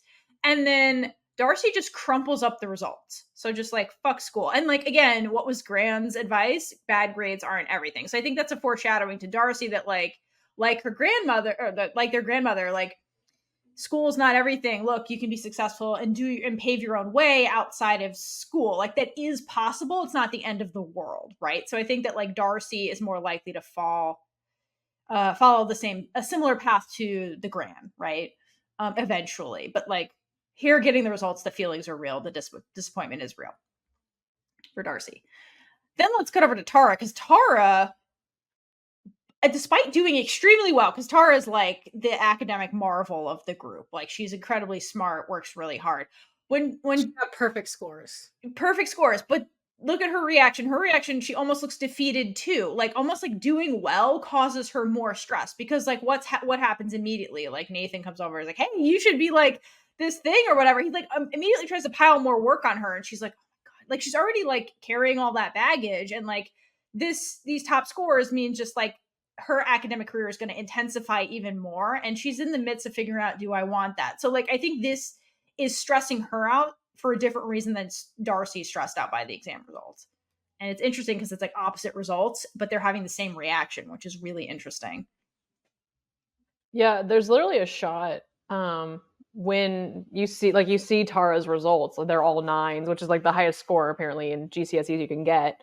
And I just noticed like her nail polish, she's got like this really cute little blue nail polish on, but it looks like it's worn out like a little bit. Like it's either she's had it for a while or she's been messing with it. And so I'm just like, could that be a symbol of her anxiety? Oh my gosh. No, definitely. Or like Tara's so stressed out, she kind of can't fully take care of herself, which is definitely her journey this season, because like she's dealing with Darcy, and Darcy's like unsafe home life situation, and then she's trying to figure out what she wants. So yeah, like I think that's a really good point. Also with Darcy, I think, was it back when we did the book club for Heartstopper Volume 5, I was saying like, will we find out why Darcy decided to take a gap year? I think this kind of answered my question a little bit, why she will, or they will. It's like, okay. So I think that's exactly what Alice is filling in, that gap of like Darcy. And that's why I like bringing in the Gran, because like I think that's going to be the mentor for Darcy kind of going forward to lead through this. Like she's going to take the different path from the rest of her friends, basically. I'm having trouble with the pronouns because Darcy hasn't actually like gone through the gender transformation point, so I apologize if I keep doing that. It's just because the character hasn't done the switch yet, so I apologize. But yeah, I think that's going to be a nice setup, because like everybody else is going to go down the academic route but Darcy, and like that's not a bad thing. It's just different, and it's fine. And like, you know, anyway, so I like that they're setting that up here, like you said, and filling in the gap for the gap year. Okay, so we got like happy emotions, sad emotions. Then we cut to the spring children, and we get Tori's results, and Charlie's like, Tori, you did great. She's like, school's bullshit. Like, it's like mindless Tori energy, which I love. It's the complete opposite of everybody else. We're just like, whatever. And I love that so much about her. Exams mean nothing, is what she says. I just love Tori. She's right. I mean, they mean something, but like they're not the end of the world, like the grandmother, you know, was saying. They're a means to an end, basically. All right, so then Charlie is also there to get Nick's results, which I also find it really interesting that they let you grab other people's exam results, which is really weird. Like, because it's not like he's Nick's mom. You know what I mean? They're just like, why are they all laid out? Like, also, why were this emailed? It doesn't matter. That too. This could have been an email. Year are we in? But it's weird that Charlie could get Nick's results. I feel like there'd be more security here. But anyway, and like checking off. Anyway, he opens Nick's results, smiles very proudly. Nick did well, and then like sends the picture of the results to Nick. Yeah, I feel like part of like maybe Charlie gets away with it because it's Farouk and Ajayi that are giving out the results, so maybe he's able to get away with it because it's like, oh yeah, we know you and Nick are dating, it's fine, whatever. Right. And of course, naturally, Nick gets top marks in both French and physical education. Yeah. Naturally, classic. Rugby captain who also is half French makes sense. Was that who's taking French in the first place? Like, again, why was he taking French? Free credits. The fact that that's true. I think season 1, he was like giving Charlie so much shit for like the amount of subjects he was taking. And I'm just like, says the guy who's taking French. Okay. Oh, yeah. Instead of trying to learn a new language. Charlie at least is trying to learn Spanish because that's like his native tongue, like his family's native tongue. But like he doesn't know Spanish. because he didn't grow up Yeah. on I mean, Spanish. Like Nick I grew up on guess French. It's just in funny. a way, it's the same way. My dog's dying in the back. Um, it's the same way that we have to learn English. Like there is probably some more in French that he could learn and like work on. It's I a lot imagine so, easier for yeah. him. I mean, if it's French 1, that's a different story. Yeah, I don't know what level he would learn in not sixth form. Year 12? What the heck? Year 11. What the hell year 11? is he in? Year 11. Jesus. I'm like, what year are we in here? Okay, yeah. Nick's in like year 11 at the end Time of this. means nothing. Yeah, he's in his GCSE. I don't know what level like French GCSEs are at. I don't know. Yeah, I don't know either. Because French 1 in high school was interesting. Eh. But yeah, I just think it's very funny that that's just the fact that he got top marks in both of those. And then also on top of that, when he had said in season 2, he was so convinced he was going to fail his math GCSE, and then he actually passed. He passed all of his exams. Like the relief thinking that you're going to fail a class just because of how hard it's been and to actually pass it. Oh, that relief is so I mean, real. he just passed it, but yes, Yeah. he did pass. But that bi does not math well. The gays don't math, the boys don't math. Yep. Well, maybe with bis, it's like maybe they will and they It's a won't. 50-50 shot, right? Yeah, 50-50 shot. Or they just kind of go halfway. Yeah. Yeah, so in this next scene, they're at the villa back in Menorca, and Nick is swimming in the pool with his little cousins. And he just got the text from Charlie that he passed his exams, and it's really cute because his aunt and uncle are sitting by the poolside and they're celebrating for him. Uncle says no surprise, which is really cute, really sweet. And his uncle Can I goes, interrupt really quickly? "What? Because we just made that joke, and I don't want people to think that we think that being bi is a 50-50. That is not what we're saying. So I just No, not at all. I was making a math joke. I was making a math Yeah, joke. it's not. We're not saying like bi, like you like 50% men, No. 50% women. Like no, that's not what we were saying. It was just Math. I was mathematically it means 50. Yeah. Yeah. So not yeah, that's what we were getting at. I just wanted to clarify that really quickly. Yep. So I was Sorry. in my head. All right, We're not sorry, Alayna, biphobic. continue. We're not No. biphobic, we promise. No, not at all. Not at all. You guys wouldn't have a bisexual on the show if you weren't biphobic. So Exactly. there you go. Yeah, the fact that his uncle literally is like, it's really cute because he's like, we need to meet this Charlie. You need to have him for Christmas so we can meet him. And he says he needs to get the family approval. It's the same thing that kind of David said in season 2 of of course he thought it was Charlie, it was his girlfriend. She really needs my approval.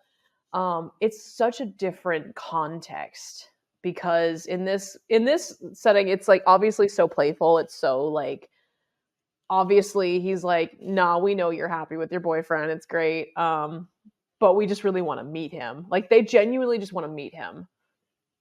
David was just being so invasive of Nick's privacy also. Yeah.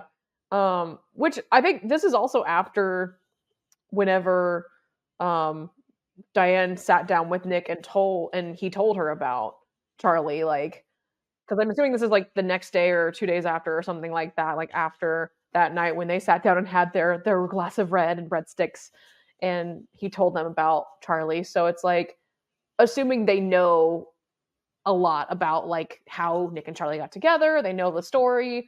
That almost just makes it even more sweet because David just didn't even bother to try to ask. He's just like, if you do have a girlfriend, I need to meet her because she needs my approval. It's like gross. Just no. It's so controlling. Again, it's David trying to be his dad. That's what he's doing. Like, Ugh. but yeah, I love it. It's very much like open arms versus like authoritarianism. The two sides of that, like this parallel, like you're saying. Okay, and then so then Nick's like starts imagining what that would be like. Okay, which I love. And then we see how much Charlie's mental health journey is really affecting Nick's mental health, because Nick imagines Charlie walking in the villa and it's all like golden light and it's all happy and he's like, oh my god, Charlie can be part of my family's so accepting, this and that. And then like Charlie walks onto the buffet of food and then immediately the dark clouds start coming in of Nick's anxiety over Charlie being at a family gathering where there's an audience and then food. And then he's like, oh my god, Charlie would be like really uncomfortable to be here. It's going to trigger him. Like, oh my god. So like he's like panic. He was like happy thinking about Charlie being here. Then he starts having a panic attack and getting really anxious. So like to me, Nick's journey here is a lot about like the supportive partner who's now developing their own mental health struggle because he's trying to support Charlie through his, and Nick is in the dark with the struggle that Charlie's having and he doesn't know how to help him. And like you just see like how now Nick's suddenly having all this anxiety that's surrounding Charlie and like their relationship outside of their little love bubble together. And it's kind of sad from Nick's point of view to like now have all this anxiety.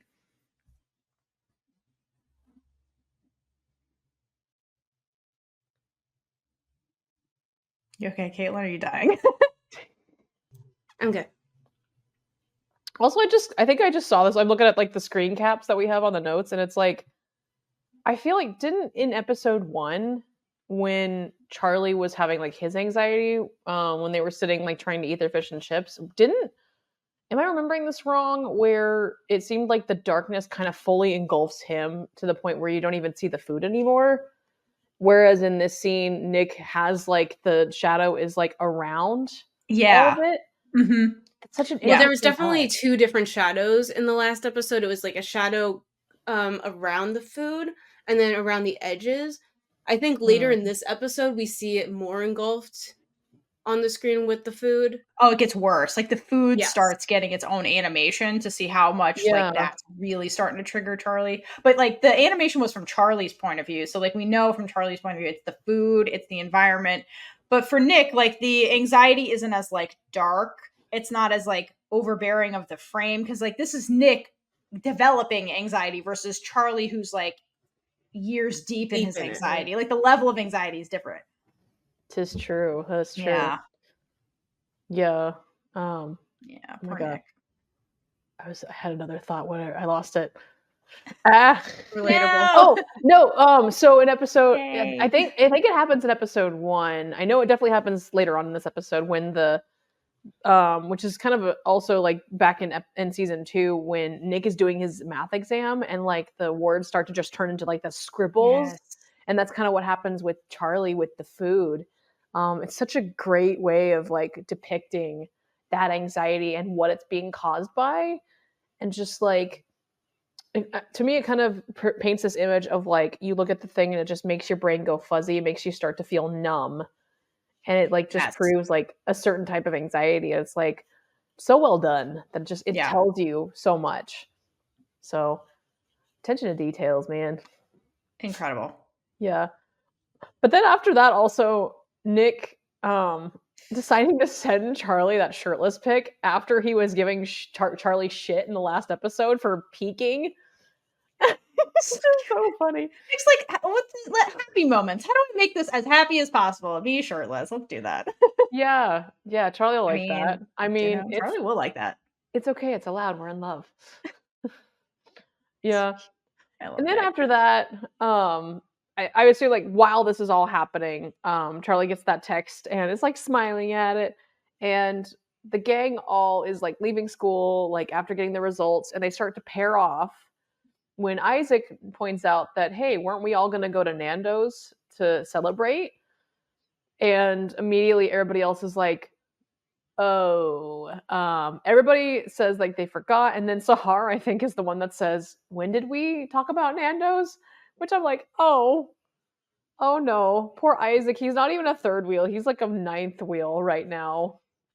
Poor guy. But the thing is, it's sadder because it's literally the only reason he was there. So like if they didn't talk about it, why would he even be there?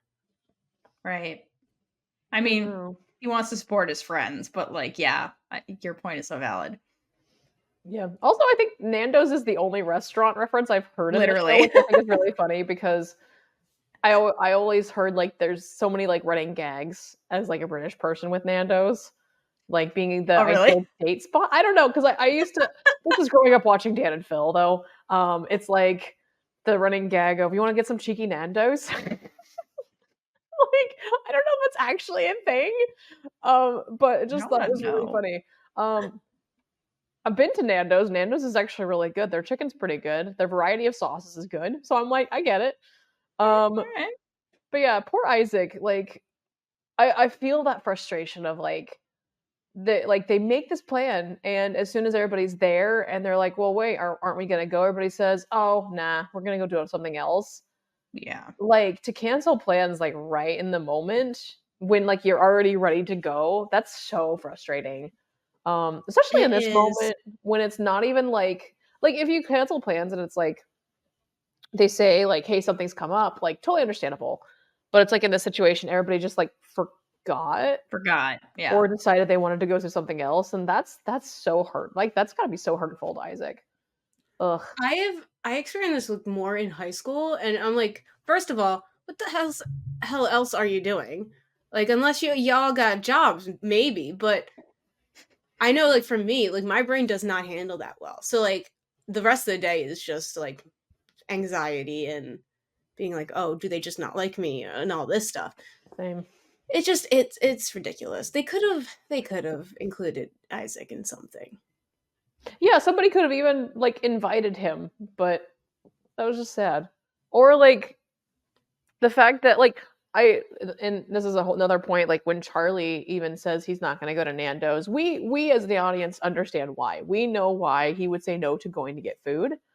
Um but it's even more heartbreaking the fact that he's not going to go do anything with Isaac. It makes me so Yeah. sad. It kind of also just attests to like Charlie is starting to distance himself a little bit more.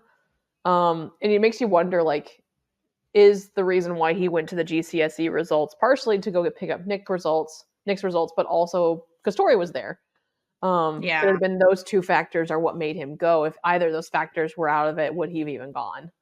Um, so it's like the start of his pushing himself away from everybody, which is sad. Yeah. Yes.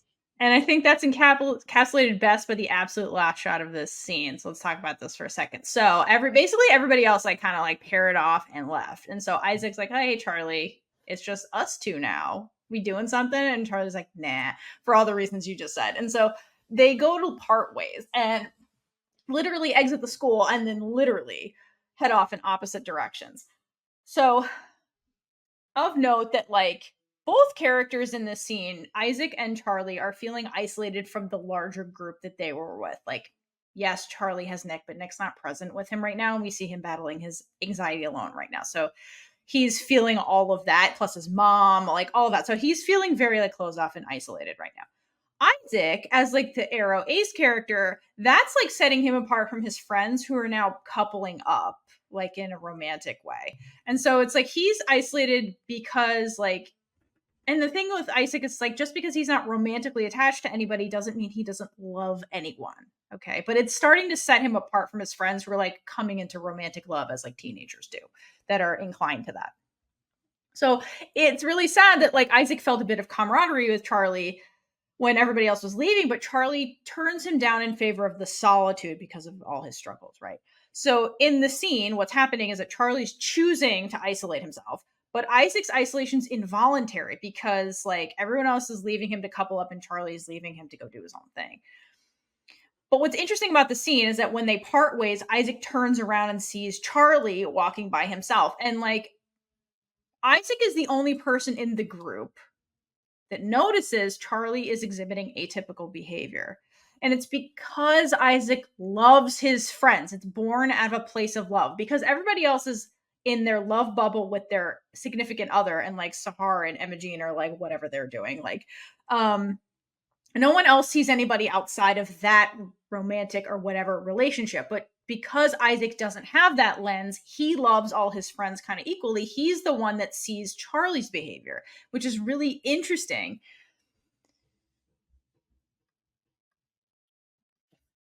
I don't know if you wanted to say this. Also, just thought that this is like kind of just adding on to the theme from last episode. Isaac's hat has a little sunflower on it, which I thought was just a cute little detail. That's Um, cute. It's like the and town I need hall to thing. obviously I'll need to go back and watch the rest of the season for later episodes. But like, I wonder, is this gonna be a thing in the season? Are we gonna see more sunflowers? We'll just have to find out. Do a sunflower tally by the end. Sunflower tally, yes. So okay, so at the end of the scene, so when Charlie goes to walk his own way and Isaac goes to walk his own way, Isaac is the only one of all the friends who turns around and checks on Charlie. And I love how it's visually depicted with the shot. So it could be a foreshadowing of also Charlie is presently on his way of walking down this road to recovery, right? It's a very long journey. And it's something he has to do alone, which we come to like alone meaning like his friends can't solely save him from this. He's going to need extra help, but like Charlie has to be the one to start the walk by accepting it and then like continue to walk the path even when it gets hard, right? He has to choose this. Okay, the way he's choosing isolation in this scene. And like I love that it's Isaac that notices this as like the showing the power of platonic love and like how it can be life changing and things like that. And it's as important, if not more important sometimes, than just like the pairing romantic love that happens. At the end of this, like, something I found interesting is we don't fully see like which direction that Darcy and Tara go, whether they go left or right. They just go straight, which is ironic. Yes. Anyway, but it looks like Isaac is the only one to go in the direction that he goes. So it's really showing how he's even more isolated from everyone. Yeah. Which, poor Isaac. Isaac and Tori deserve better in this season. Right. All right, so let's get caught up with Nick. So I'm sorry, Charlie. So Charlie goes home and then he's doom scrolling on Instagram because it's the only social media app. Yes. That in this world. No, Tori uses Tumblr. We'll get there later. But oh yes, up till this point, it's the only one. So Tori comes to collect him for dinner, and Charlie declines because he's avoiding his mom. And Tori replies, "You're abandoning me again." So, like I brought up this point earlier, like knowing what we know about Tori in Solitaire, this line is really heartbreaking for me because she feels very isolated right now. And like Charlie's her best friend, like we saw from the postcard in the other episode. But to me, a lot of this is from Charlie's point of view more so than Tori, right? It's Heartstopper, not Solitaire. So this is what's going on in Charlie's mind. His anxiety is really winning this battle that that's waging mentally in his head, and it's shrinking the focus of his world. And it's like he can't see reality, so he's having a hard time connecting with the people around him and seeing their struggles too. Like he doesn't really see Isaac's isolation, he doesn't see Tori's isolation, and he can't recognize in this moment that like Tori needs him as her support. Like she's been offering her support for him, but being the bigger sister, she's the one who's like kind of used to like, I don't know, letting things like this go and just carrying on alone and being the stronger person, because that's the elder sibling's role a lot of the times. So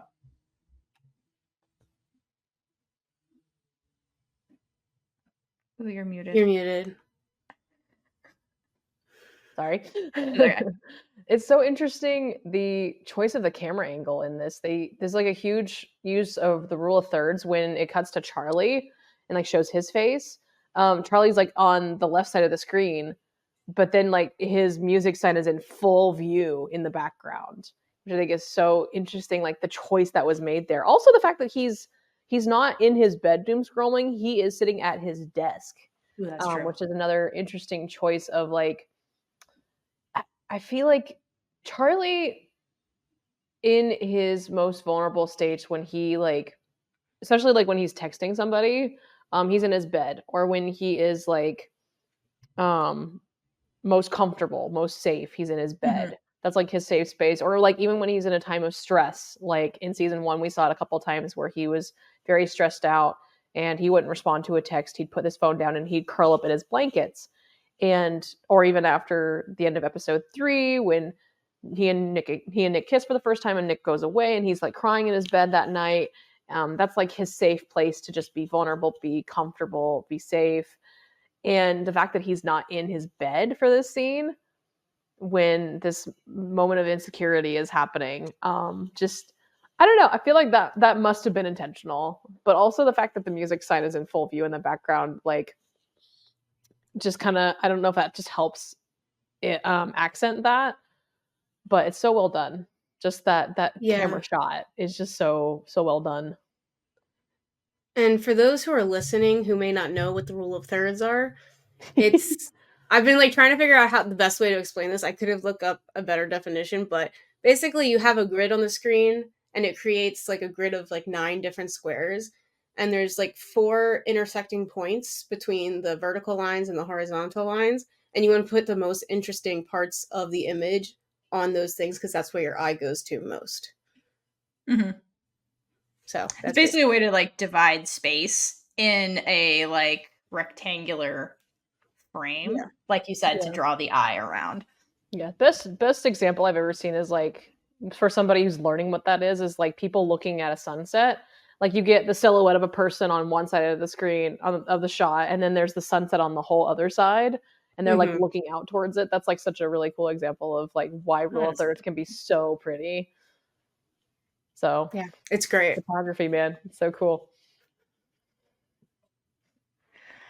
So okay, so Charlie's upset at this point, declined dinner. So he gravitates back to his happy place, which is the shirtless Nick selfie, because duh.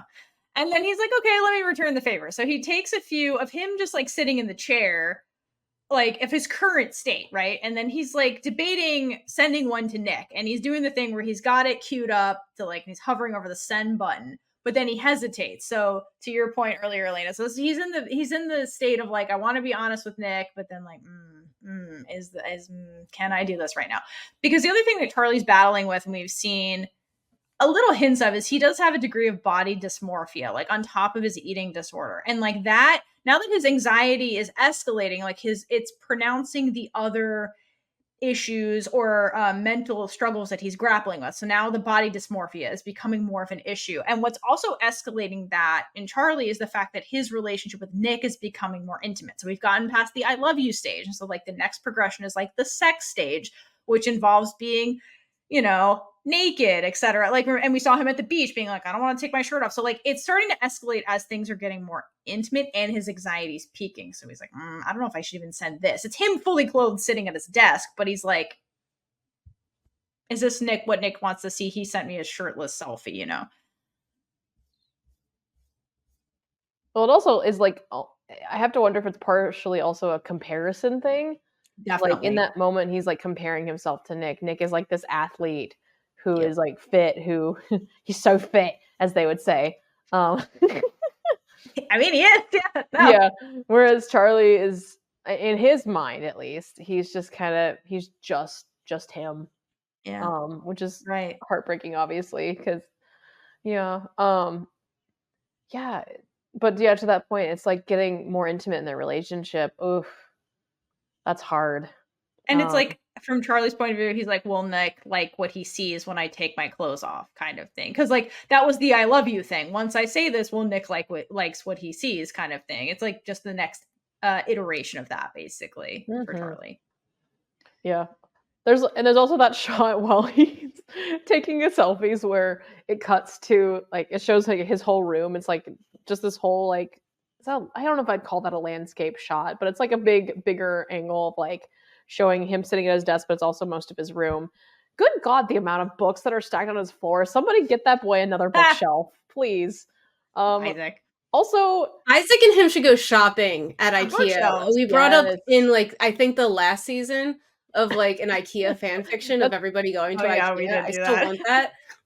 It's still on my mind. Can you tell? The random things that like get stuck in my mind is hilarious.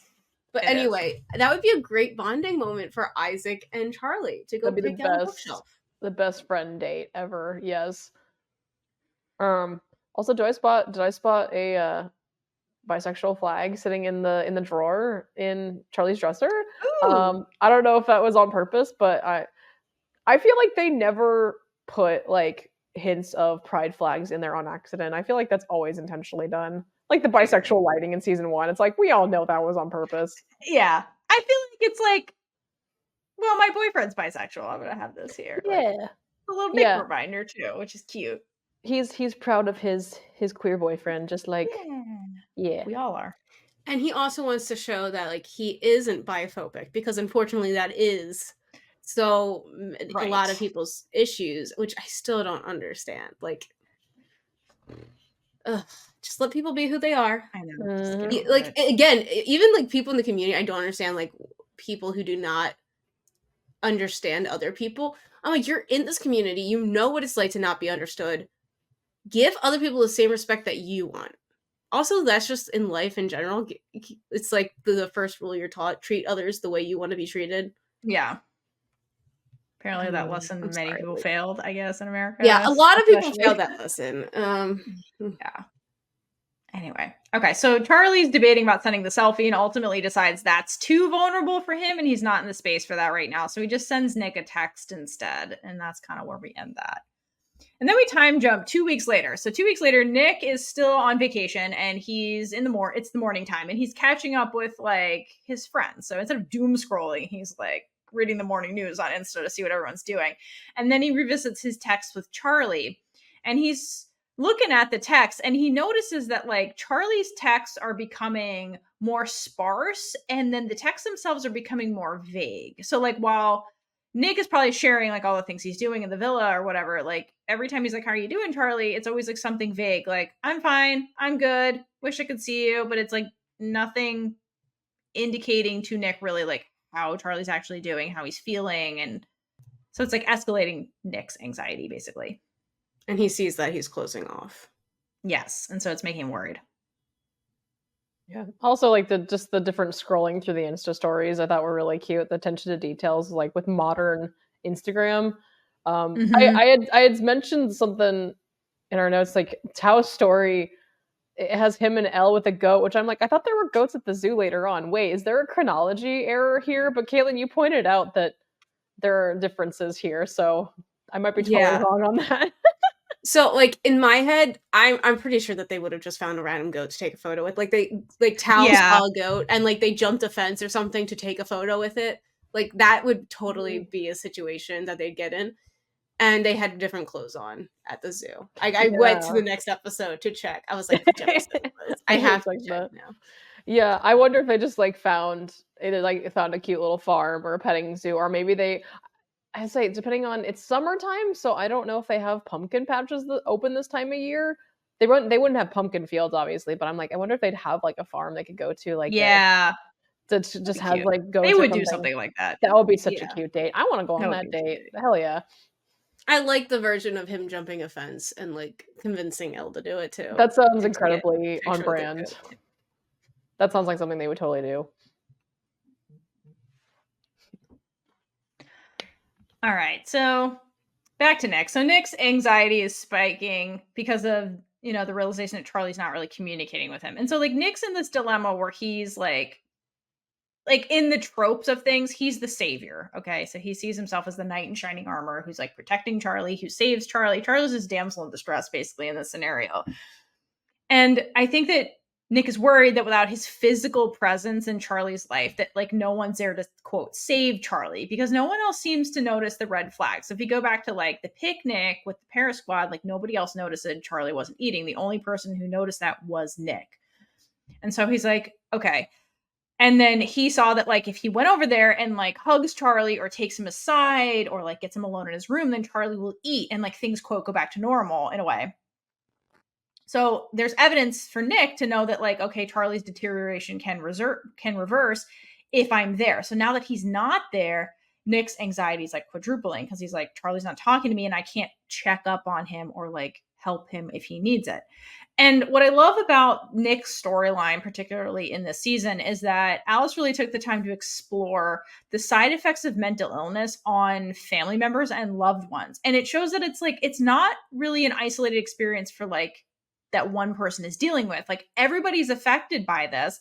And therefore, like the solution is everybody. Like we see Charlie just struggling on his own also. And like, it kind of it takes a village in a way to like help that person, and like community is like the answer, right? And so like I like that we see the partner's perspective of like going through this with somebody they love and they want to help, but there's like limitations to what one person can really do in this scenario. It does take like more people and like experts and like just time, and it's more complicated than like I can come in with my sword and slay the dragon. It's much more complicated than that when you're dealing with this. And so I do like that Alice took this route with Nick to kind of show us that. Okay. All right, so cut to later that evening. Charlie finally responds at nighttime and basically just says, "All good, how are you?" And it's like hours. And here's to Alayna's point. We get the cat emoji next to Charlie's name, which is, yeah, he's a little cat. And then Nick's the puppy dog, which I do love. But this is just confirming like Nick's anxiety surrounding Charlie, that like something really isn't wrong despite like these words that Charlie is sending him. They sound very hollow and like Charlie's hiding how he feels. Okay, so then Nick's outside and he's like getting like upset. And so Olivia Colman comes to join him and diagnoses him with a serious case of smitten, which is an adorable thing to say, period, but also more adorable because she admits here that she's a licensed psychiatrist. I just love that. And Nick, in this moment, alone with her, asks if she's ever treated anybody with an eating disorder. And she says, like, it's not my specialty, but yes, I have. And she adds, eating disorders tend to go hand in hand with other things, meaning like other mental illnesses tend to like go, our conditions tend to go along with this. It's not usually isolated to just one thing. Which again is back to the point I made earlier. This is a psychiatrist indicating to Nick that like Charlie's situation is much more complex than he thinks it is. And a hint to Nick right now that he alone is not capable of, quote, saving Charlie and solving these problems. Like it's more complex than you think it is. And what's interesting during this conversation, Nick's arms are very crossed. So he has this very closed off defensive body language, indicating that like he's not ready to be 100% vulnerable about this topic when it comes to Charlie. He's like still trying to process it and figure out what to do and like be the one that saves him, but he doesn't know how. So when Olivia Colman 2.0 asks Nick why he's bringing this up, it's unsurprising that he's like, no reason, and he doesn't want to like elaborate on this because like Nick's not ready quite yet. And I want to give a shout out to Kit's acting here because it's marvelous, because the way he like summons those hovering tears to show us just how much like Charlie's situation is like scaring and hurting him is just a brilliant choice. Like Charlie's struggle becomes Nick's struggle because like he's, like right along with him in this situation. And while he's trying to like brush it off and be like, no, I was just kind of curious, like he puts on a smile for his aunt despite the hovering tears, but like the licensed psychiatrist in the room is not fooled by this, who's really good at reading people body language and like word choices. Like she's like, something's deeper here. But as the psychiatrist knows, when somebody's not ready to talk about something, pushing them does nothing except pushes them away. So like she kind of just takes this in as like, okay, I'm getting to re-know my nephew now, who's an older like teenager, and like, okay, he's going through stuff, but he's gonna come to me when he's ready, kind of thing, which I love. There is so much power in hovering tears. They say so much.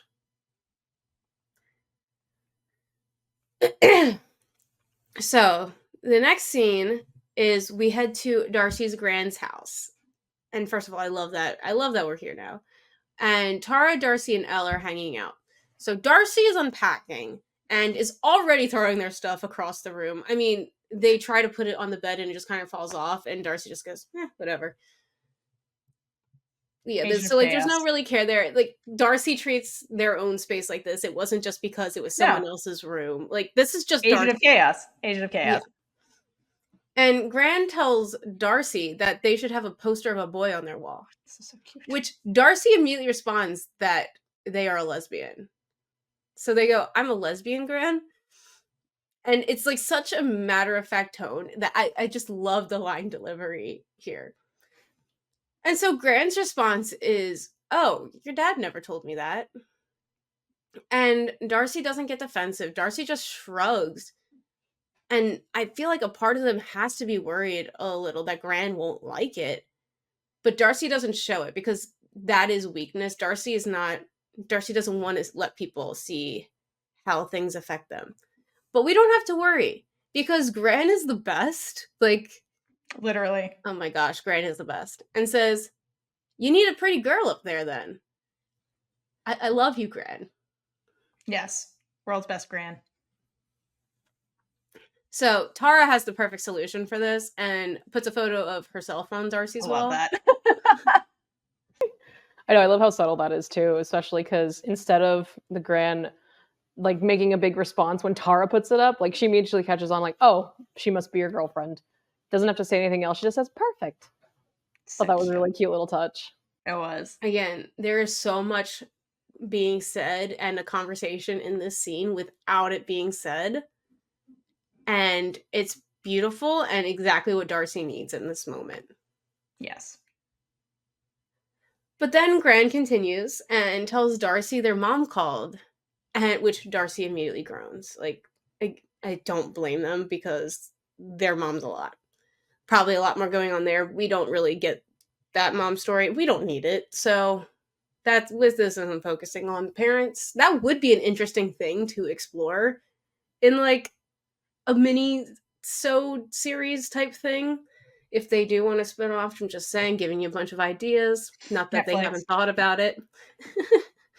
But Gran is once again proving that she is the most amazing grandmother and says, oh, no need to do anything about it. Just thought you ought to know. Like, seriously, give her an award. Like, again, the bar is so low, though, for grandmothers and family the shows members. we've been watching. Yeah. Yeah. Especially grandmothers. It's been a hot mess. That is a reference to our Thai media coverage watching. Because the grandmothers over there, always the villain. A lot of villainous grands. So we need this grand. Can this grand go to Thailand? And, seriously. Like, she needs to teach a grandmother masterclass.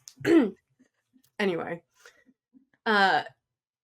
Yeah, so another thing that I was thinking of in this moment, I was like, next season, because there's going to be one, okay, Netflix?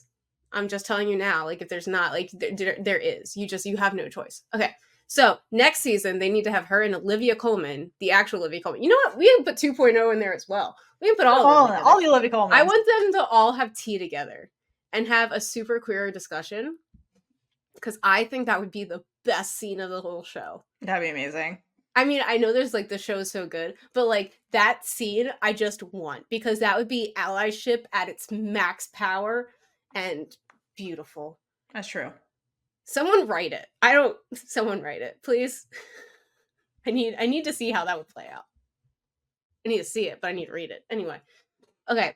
So Gran then leaves and Darcy explains to the girls that their mom is having a tantrum because she realized Darcy might not come back. Which Tara responds to and tells Darcy that they don't need to talk to her if they don't want to. And I'm really glad that Tara says this, because so many people would be like, she's your mom, you have to talk to her, you can't, she's your family, blah, blah, blah.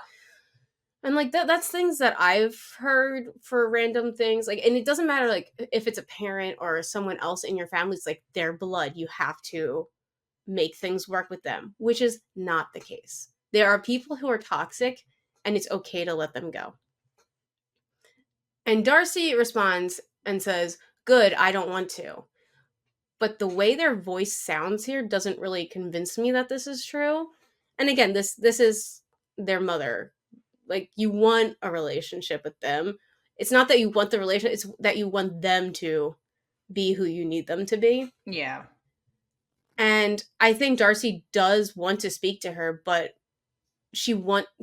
they want her to actually understand and listen to them rather than just yell and like put them in a box, basically. And the music right after this line says, I thought maybe I could fix you too. And yeah, you can't really hear it, but it's like when you have the subtitles on, it tells you what the music's saying, and it's not all the time. So I'm like, oh, if they're pointing this line out in the music right now, I feel like it's kind of important. So with this, I find it interesting because in a way, Darcy's mom is trying to call because she thinks that she can fix Darcy. Well, Darcy is also avoiding their mom to basically teach her a lesson and try to fix, quote, the way she thinks. Like, so Darcy thinks that they could fix her too. So it's just the music choices in this show are amazing, and I didn't pay attention to it enough. So like closed captioning really helps, and also Alayna pointing out music in general. So it gives you some new things to focus on. You could keep watching the show in different ways, and sometimes you might need to put it on 0.5 speeds just so you can get like the visual aspects of everything. Is you can't watch the show enough. Yeah. Okay. So then Elle is caught texting Tao and not paying attention to anything that is going on because that's been her summer. And Tara says that they didn't pull her away from him just so she could be texting him. Like, this isn't just so you can practice your texting skills. Like, this is so we can hang out. And Darcy adds that Elle has been very Tao obsessed and they've hardly seen her. So we're getting confirmation that Tao and Elle really have been on their own this summer and have been distancing themselves because of their relationship. And Elle says that Tao has been taking her out on a date every day, and that's why they are kind of distanced from the friends.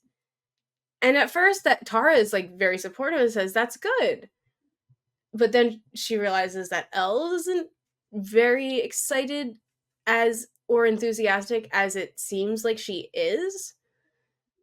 And Elle explains that she can see that basically she explains this, that he is trying to overcompensate and is scared that she's going to abandon him. And this makes complete sense because the boy has abandonment issues that, and we've already gone over that in season 2, probably. But I love that Elle recognizes this. Like, and recognize that this is a big worry for him. And Tao's abandonment issues don't necessarily stem from people choosing to leave him. Like, it's not the fact that people choose.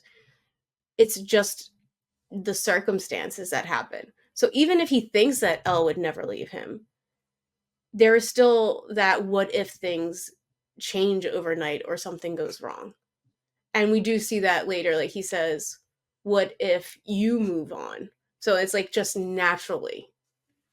It's just like how his dad naturally died. Was it natural? We don't know.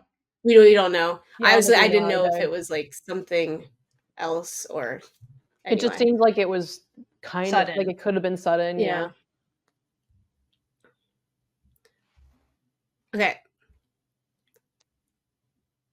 So Elle then asks for advice on how to help him feel more confident and relaxed in their relationship, which is a very fair question to ask friends. Like, this is something that she's worried about because she's been going along with this whole summer. Like, yes, she wants to be with Tao, but she's also trying to make Tao comfortable and okay with her going to her choice of school, because really this is in her head, and she is the reason why he's feeling like this right now, because she's choosing to be selfish in a way. And again, selfish not as a bad thing, just selfish as in choosing her, which is valid. And like, I'm so glad that she is going to the school, because if she would have stayed, there would have been some sort of resentment, because this school, you could tell that this is going to be her home.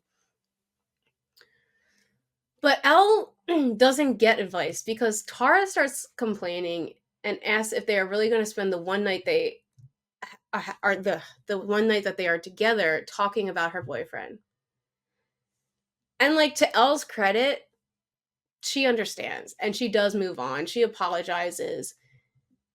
But in my opinion, like, this was such a valid question that they could have discussed quickly, because this was like really wrapping things up, and like to put Elle's mind at ease, because she's going to be thinking about this the whole night. Like, it's still going to be clouding it. She needs help with this situation, and she's asking her friends to give her advice. And then they could have continued on. So I just really hate that this is what Tara was like, ugh, let's stop talking about him. Like, it was going to, you could tell that it was wrapping up. Yeah, I agree. Oh, you're muted. You're muted. Sorry, neighbors are playing music, so Oh, you're fine. it makes me want a scene with Elle's parents because like Elle's parents have always seemed so supportive of her. Like Mhm. obviously we've never heard them talk about her transitioning, but like I mean they obviously love her unconditionally. So it's like I imagine they were completely supportive through the process. So and like that her dating Tao, starting this new relationship with Tao, they've always been very supportive, always been teasing Tao, but always like obviously they love him. So like I would love to see her lean on them for this kind of relationship support because from what we see, obviously we don't know everything about her parents' marriage, but like it seems like they're doing okay. Um, I don't know, just given what little we see of them. Obviously, we can't tell everything, but like I could see her parents being a solid source of like advice and like relationship advice. Help. I'm just a teenager. Help. Yeah. And I know that Yeah. this story isn't revolving around the parents, but it would be nice to see someone other than Nick go to their parents so that way kids, teenagers know that you can talk to your parents. Like you may have a situation like Charlie where he can't necessarily talk, but there are some people who may not think that they can talk to their parents about these things because they don't understand, but they could. So I would like to see that more, We but briefly saw, very, very briefly saw Tao with his mom in mhm. season two. His mom say like, if you are scared of losing Elle, you need to fight for her. Oh yeah, So like true. that was really special seeing that scene. So I would love to see something like that a little bit more with Elle's parents. I don't know. We'll see. Maybe in the future. Yeah. There's a lot to explore there, basically. There's so much to explore in this world. Like it's insane. Like, cause yeah, people say it's happy, but it really isn't. It's just life. Cause there are happy moments. Not everything's going to be dramatic, and then there's times where life gets really bad. And this is what's happening this season. Like everything is coming to the surface. So it really there is so much to explore, and it's not just like a lovey-dovey show. There's a lot more going under it. We just had to. It's surface level in the beginning, and then you'll get more into it. And that's exactly how it is to meet people as well. Like when you first meet someone, everything's happy. Like your friendship is surface level, and then you actually start talking and you learn more about the person. You understand their past and the history. And the show is depicting this. Like we became friends with these characters from the first episode, and we have slowly become to get to know them. And it's just, yeah, again, the show's great. So we end this scene with Darcy giving Elle their skirt because they haven't worn it outside of school for a while. Again, I hate that they have to wear a skirt at school. It gets annoying anyway. But Elle happily accepts it, but has to promise to take good care of it because it will miss Darcy. And Darcy's line of this, once again, incredible delivery. I love it. Okay, so then back to Charlie, and he is playing sad drums in his room. He's the expert at sad drums. And something that I noticed about his and Tori's rooms are that because there's only one window in there, it creates a bright spot, like a bright kind of like spotlight. We don't see a spotlight because this is Heartstopper. And then darkness around the surrounding parts of the room. And it's not like full darkness, it's just like shadow basically. And like this is something that could have been mitigated by having other lighting. And Tori's room does have like the fairy lights, and even Charlie's room, like there's some other light sources, but it doesn't create enough brightness. Like just like how in their lives, the good things in their lives are not enough to make everything else better. But we only really get ample light from this window. So the way it looks on screen is that they are surrounded by this soft darkness.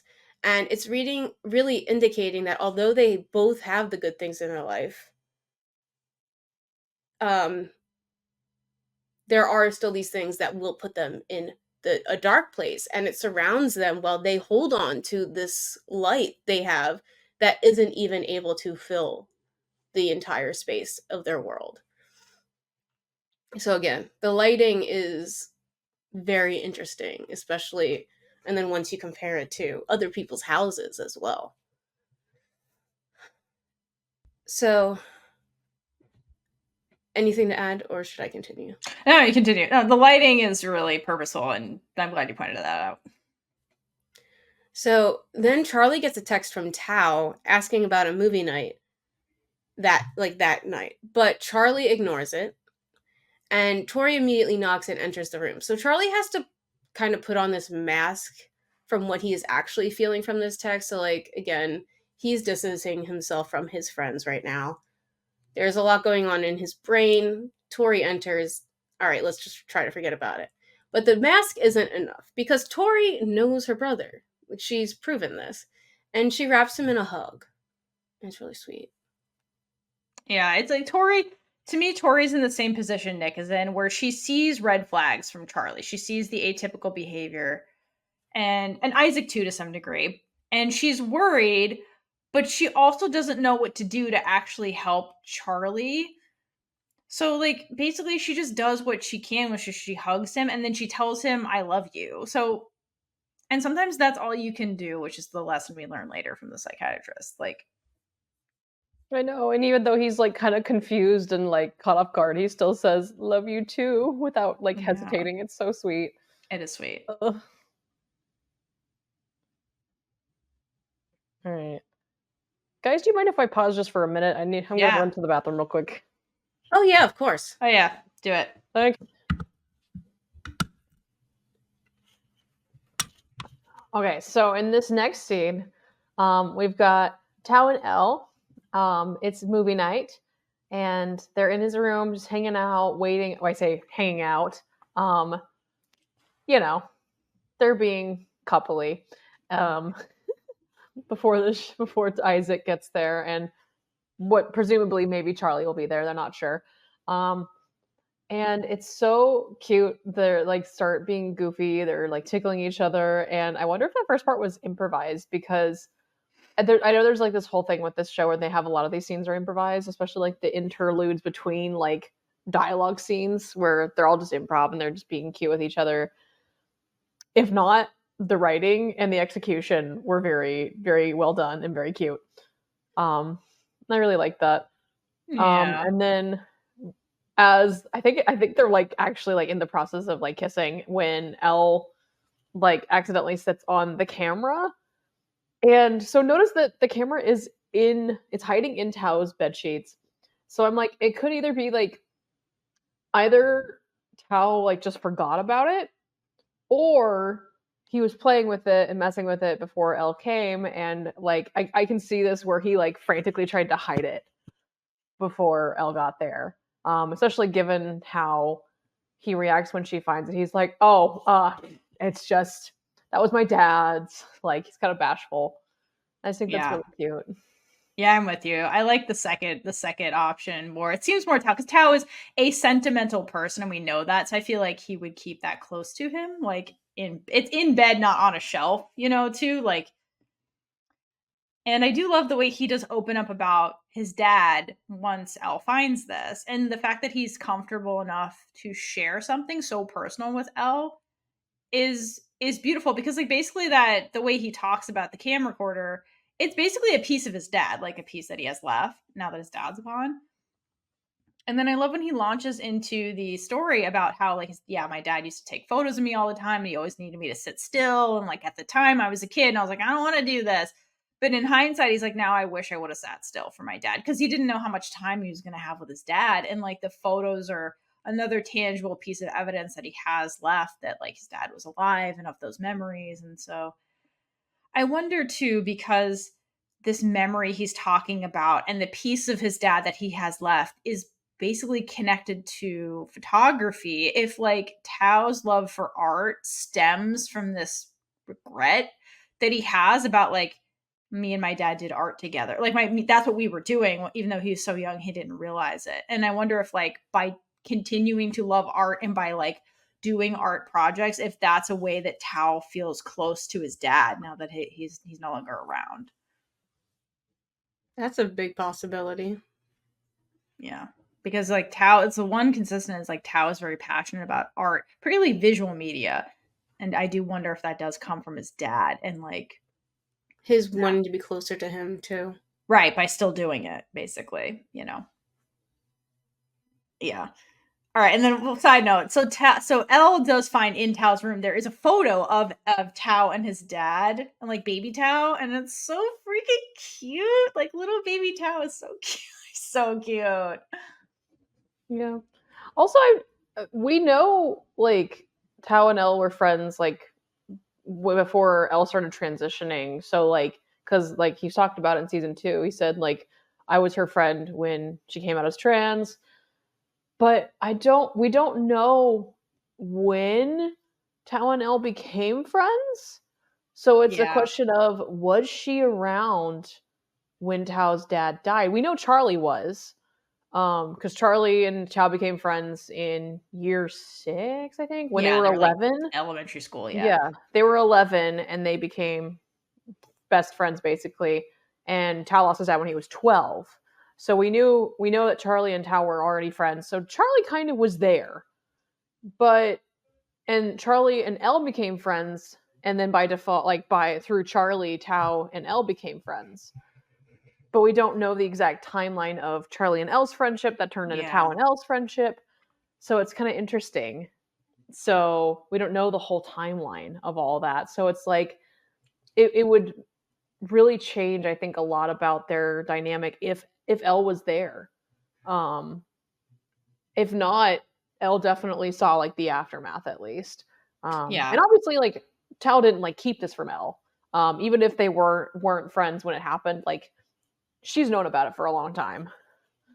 So yeah, but from the dialogue, I get the sense that Tao doesn't talk about it a lot. Yeah. Like from what Elle's comment of like, oh, you don't really talk about your dad. So like, even if she was there, like Tao must have closed off like talking about his dad with people. So the fact that they're at it, regardless of how it started, you're right, it would change the read either way. But like, regardless of how it started, now he's at a place where he can open up to Elle about it. So it does, I guess, from Elle's perspective, it would signal like a growth in their intimacy from like the start of their friendship till now, because they're still friends at the end of the day, you know. It's just a different form of friendship basically, but he is comfortable sharing this part with her that he doesn't normally share with anybody else, which is huge, which is a very big milestone. Yeah, because we never even, at least in the show, we've never heard Tao talk about Charlie or talk to Charlie about his dad, right? Like ever. Yeah, it's just his mom. He's only mentioned stuff to his mom briefly, and they went through that together, which makes sense. But yeah, you're right. Oh yeah. She also was obviously impacted. That was her husband, obviously. So yeah. So that's interesting. Part of me kind of wants to hear a conversation between Tao and Charlie, but also like maybe it's better that there is not, because then I don't know. Yeah, that would be interesting. Yeah. So then we move on to Isaac joining the joins the chat. Isaac joins. That's starting in the chat. Isaac joins the movie night. And Tao and Elle are noticeably all over each other. Obviously, us having just seen the previous scene, it kind of is understandable to a degree, because like Tao did just open up and was just very vulnerable with Elle, and it's definitely kind of it's a little pivotal in their relationship, like that they suddenly feel like this extra level of trust with each other that Isaac obviously is not aware of, because Isaac wasn't there. It is a bit much, considering there's another person in the room, but I can understand where it comes from for sure. But it does make them highly aware of Isaac's energy level, like where his energy is. Isaac also very openly like expresses that he's uncomfortable. And they don't really seem aware. They seem like they hear him in the moment when he says, "Are you guys going to watch this movie or not?" But then they kind of just immediately go back to their little love bubble. They're so in the love bubble, they can't see outside of the bubble. Yeah. So yeah, this is like Isaac is the ultimate third wheel in this. I feel very bad for Isaac. Because he's like, okay, we're here to watch the movie, and then you guys can't even like watch the movie with me. You're just coupled. And then Isaac brings up Charlie because like tries because the point about the chat, okay, the group chat, I feel like Isaac's the only person in the group chat right now. Everybody else is kind of like there but not paying attention. Hence like Sahar being like, oh, we made these plans. I don't even remember. So because everybody's kind of in their own little dealing with their own stuff, like nobody's communicating in the group, and like Isaac's trying to be the one to like bring the group together. And so he brings up Charlie's atypical behavior, particularly in the chat, the lack of communication with Charlie, because like he's like, is Charlie coming? And Tom's like, I don't know. I mean, he's probably with Nick or something. And Isaac's like, Nick's on vacation. It's week 2 of Nick being on vacation. So like it also goes to show like how disconnected Tao and Elle are from like literally anybody else. Like they didn't even remember that Nick is physically not here. And the fact that Nick's not here, why isn't Charlie here? Like they don't even like they think about it for like a second and they're like, what? He's probably doing whatever. It's fine, whatever. Like not that they're like can't be bothered about Charlie. It's just like they have no space mentally for like anybody else right now, and it's like kind of an issue because like Isaac's like something's wrong. I'm trying to like red flag. You guys can't. They have rose-colored glasses on, so they can't see the red flag because they just see each other, and it's like,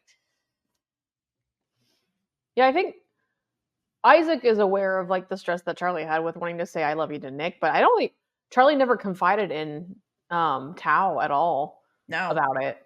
Also, it's interesting that they changed that in the comics because obviously Isaac wasn't in the comics because that's Alad, a different character. But he talks to Elle in the comics about saying "I love you." So, but in this, Elle is like so engulfed in her relationship that she doesn't even like spend time one-on-one with Charlie. Yeah, she really doesn't. Yeah, this season. But also in this scene specifically, like I just shout out to Toby Donovan for his execution in this scene. Just it's so good, like how he's reacting to his environment without aggression. There is no like hostility in his voice, but he's very clearly setting a boundary. Like he is very uncomfortable. He's expressed his irritation. Like, are you guys gonna watch this movie or not? So he's made it clear, like, hey guys, you're being annoying. And when they don't really respect that, he finally says he's leaving. He says, it's okay, we'll do this another time. Have a good one. And then he leaves. Doesn't really even give them a chance to try to apologize, say, like, to try to get him to come back because, you know, he just doesn't want to deal with it. And I get it. But he's not hostile in his words. He just kind of is like, you know what? I'm just gonna leave. We're gonna do this some other time. Obviously, you guys are kind of in this bubble right now. I don't want to be part of it, so I'm gonna go. And he's honestly like very chill about it, considering. Yeah. So like, yeah, and then he gives him a little smile and he leaves. It's like he sets a very solid boundary, and I'm just like, good on you, Isaac, but also well done, Toby. Yeah, I agree. It was a great way of showing like how to set a boundary and just like politely get out of that situation while setting a boundary. Yeah. And one thing I want to note about Isaac in this scene, and then in the next scene we're gonna follow Isaac to Charlie's house. Isaac doesn't bring a book to either of this scenario, which is a red flag. Also, no one else noticed that Isaac also is not okay, because I think Isaac feels like, you know, he's being involuntarily isolated by all of his friends because his friends are off doing their own thing and they don't see him.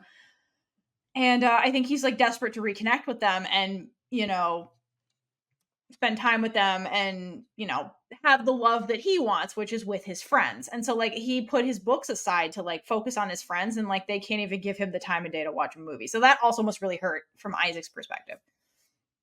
Then we cut over to Charlie's house, and we don't see Isaac immediately. Tori announces to Charlie, his friend's here, in my favorite dialogue.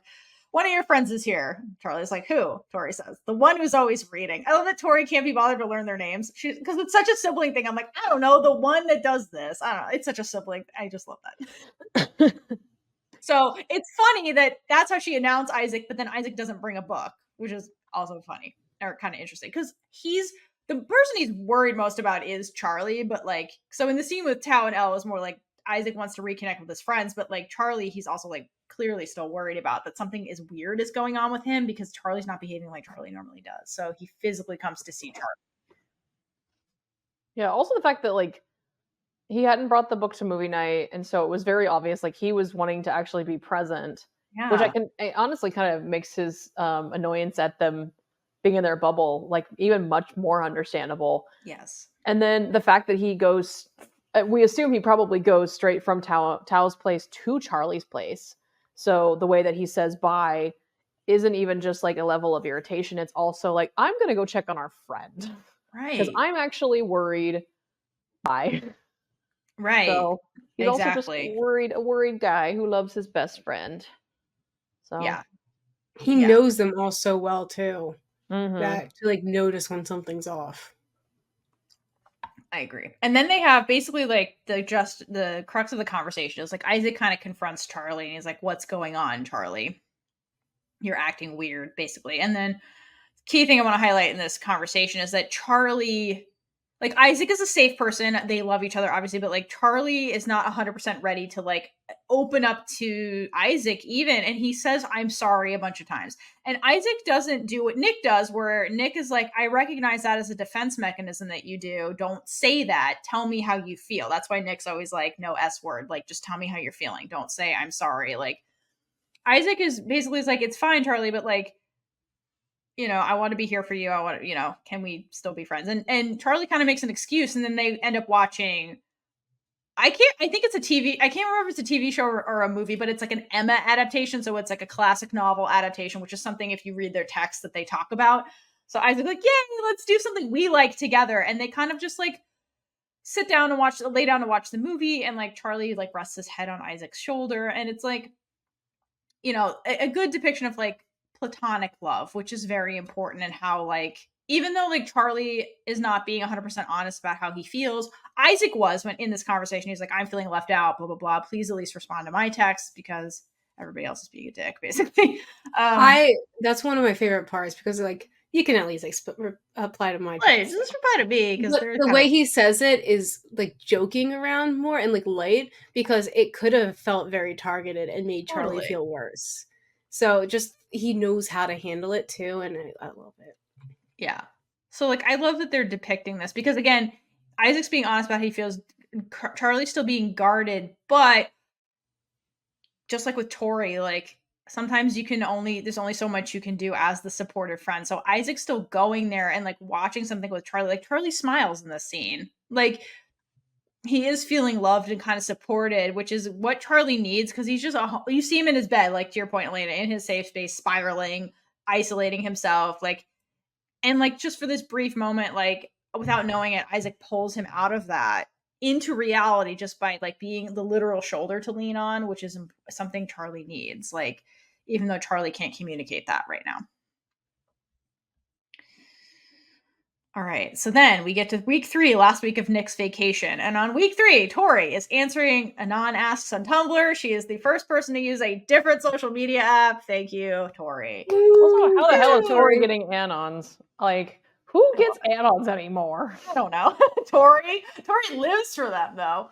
And she responds. She's that person that responds to the requests. If you read the one there's a couple on the screen. One of them is like straight up from Solitaire, and then the second one is like, "Who's your best friend?" basically, and Tori says, "My brother," sad. So I love that the Solitaire nod, thank you, but also the fact that Tori admits that she sees Charlie as her best friend. So like all the stuff that's going on with them must hurt her more because like that's her best friend also at the end of the day. So at home, all the pressure of Charlie's mental illness is now falling on Tori, because I brought this up earlier. Like mom is making her the go-between communicator between the parents and the young sibling. So because Tori has more, quote, success, according to mom, with talking to Charlie, because like I mentioned, mom and Charlie don't actually communicate with each other. They just kind of say things at each other and trigger each other. But Tori is better at understanding both of them and like actually creating an open dialogue, basically. So Tori goes to try to convince Charlie to come to dinner, and she does successfully do that. And then she noticed before he left, Charlie was again sitting at the desk, which is weird, right, Alayna? So Tori's like, I wonder if he was like on his computer and I'm worried about him. So she checks the computer. And for some reason, he doesn't lock it and it opens into his last Google search, which is Charlie looking into eating disorders and particularly anorexia specifically is the one he was looking at. And like, here's Tori who's like, oh my God, my brother's been acting weird. He's been kind of avoiding dinner. And then she reads this and panics, okay? Because now this is confirmation that something is wrong with Charlie. Even Charlie sees it. And I think it's significant that her first reaction is to contact Nick. Because Nick is the only other person that she knows Charlie will listen to. Because we saw in the previous scene on the couch when he was talking to Tori about to open up, he shut that down to open up to Nick instead. So she chooses the person that Charlie regularly chooses over her. And she types out this message like, hey, when are you coming back? I'm really worried about Nick. Because it's last week. Or I'm really worried about my brother. Like, when are you coming back? And she doesn't send it right away. She kind of just like sits there and like sits with the reality of what her life is right now. And her mask of stoicism kind of cracks because like something is wrong with her brother. She just had it confirmed and it's scary and big. And it's really heartbreaking and telling in general that like the first reaction for this scared girl is to contact her brother's boyfriend and not her parents. Like neither of them, not mom, not dad, nobody. The first reaction is Nick. So it shows like the lighting we've been talking about with the Spring household. There's love here, but there's a noticeable lack of trust happening amongst everybody in this house. Like it's a human thing. It's not saying they're a bad family or anything bad or morality associated with it. It's a human thing. Like sometimes when you're going through stuff, you don't always feel comfortable telling other people. And like when you're in trouble, sometimes a friend is more likely to help you than a parent, depending on the situation. So like, it's just, there's a lack of trust happening in this household and it's causing a lack of communication and a lack of people opening up when they have problems, particularly Tori, who's not being honest with anybody about what's going on with her. And we don't even really fully get into that in the show. Because again, it's this Charlie story. So side note, Theora, to what you were saying before, I think Tori, part of why she picked up on reading or looking at Charlie's laptop, there's a little shot. It's like 2 seconds when she comes in. Charlie like closes his laptop as she's coming in, and then he like glances down at it for like half a second. That's like an indicator of like, I was looking at something that I don't want you to see. Like that right there. That's like, true. First of all, beautiful subtlety by Joe and Jenny. But just, yeah, I just thought it was like that just tells her everything she needs to know of like, you need to see what's going on there. But also, teenage boy's laptop. That could have been very bad. Yeah. Like, oh my God, what the hell? You know, context good was going to come from her snooping this laptop. Honestly, that probably would have been a relief for her. I mean, yes. Like, yeah. God damn it, Charlie. But yes, a relief if it was like porn or something ridiculous. You know, something like, cool, I don't have to do anything about this right now. Great, whatever. That's Nick's problem. I was to say, what if she saw that and then she texted Nick that same text? I'm worried about Charlie when he's coming home. Back, I'm worried about Charlie. I think he's really going to cheat on you. Poor Nick. If this were a comedy, that would be the sequence of events. If this show were actually funny. No, just kidding. This show is very funny. It's very funny. It's very balanced in tones, honestly, which why people are like, it's too happy. Honestly, it's just balanced. Truly. I would say, if it was so happy, would it make me cry? Well, All right, so speaking of happiness, so then after the Spring household, we shoot on over to Tao and Elle, because it's Elle's last night before Lambert starts. And they have the talk that they've needed to have for a very, very long time. So, like, Tao admits that he's worried that when Elle physically leaves him, she's going to move on. Like, she's going to meet new people and just forget about him. And Elle, as we've seen in the prior scene with Tara and Darcy, she understands his abandonment issues. And Elle tells Tao that, like, listen, this was the best summer of all time. And, you know, acknowledging that Tao made that happen. Because, like, literally, he was like, every night we have to make it special, summer of romance, all that stuff. She's like, it worked. It was great.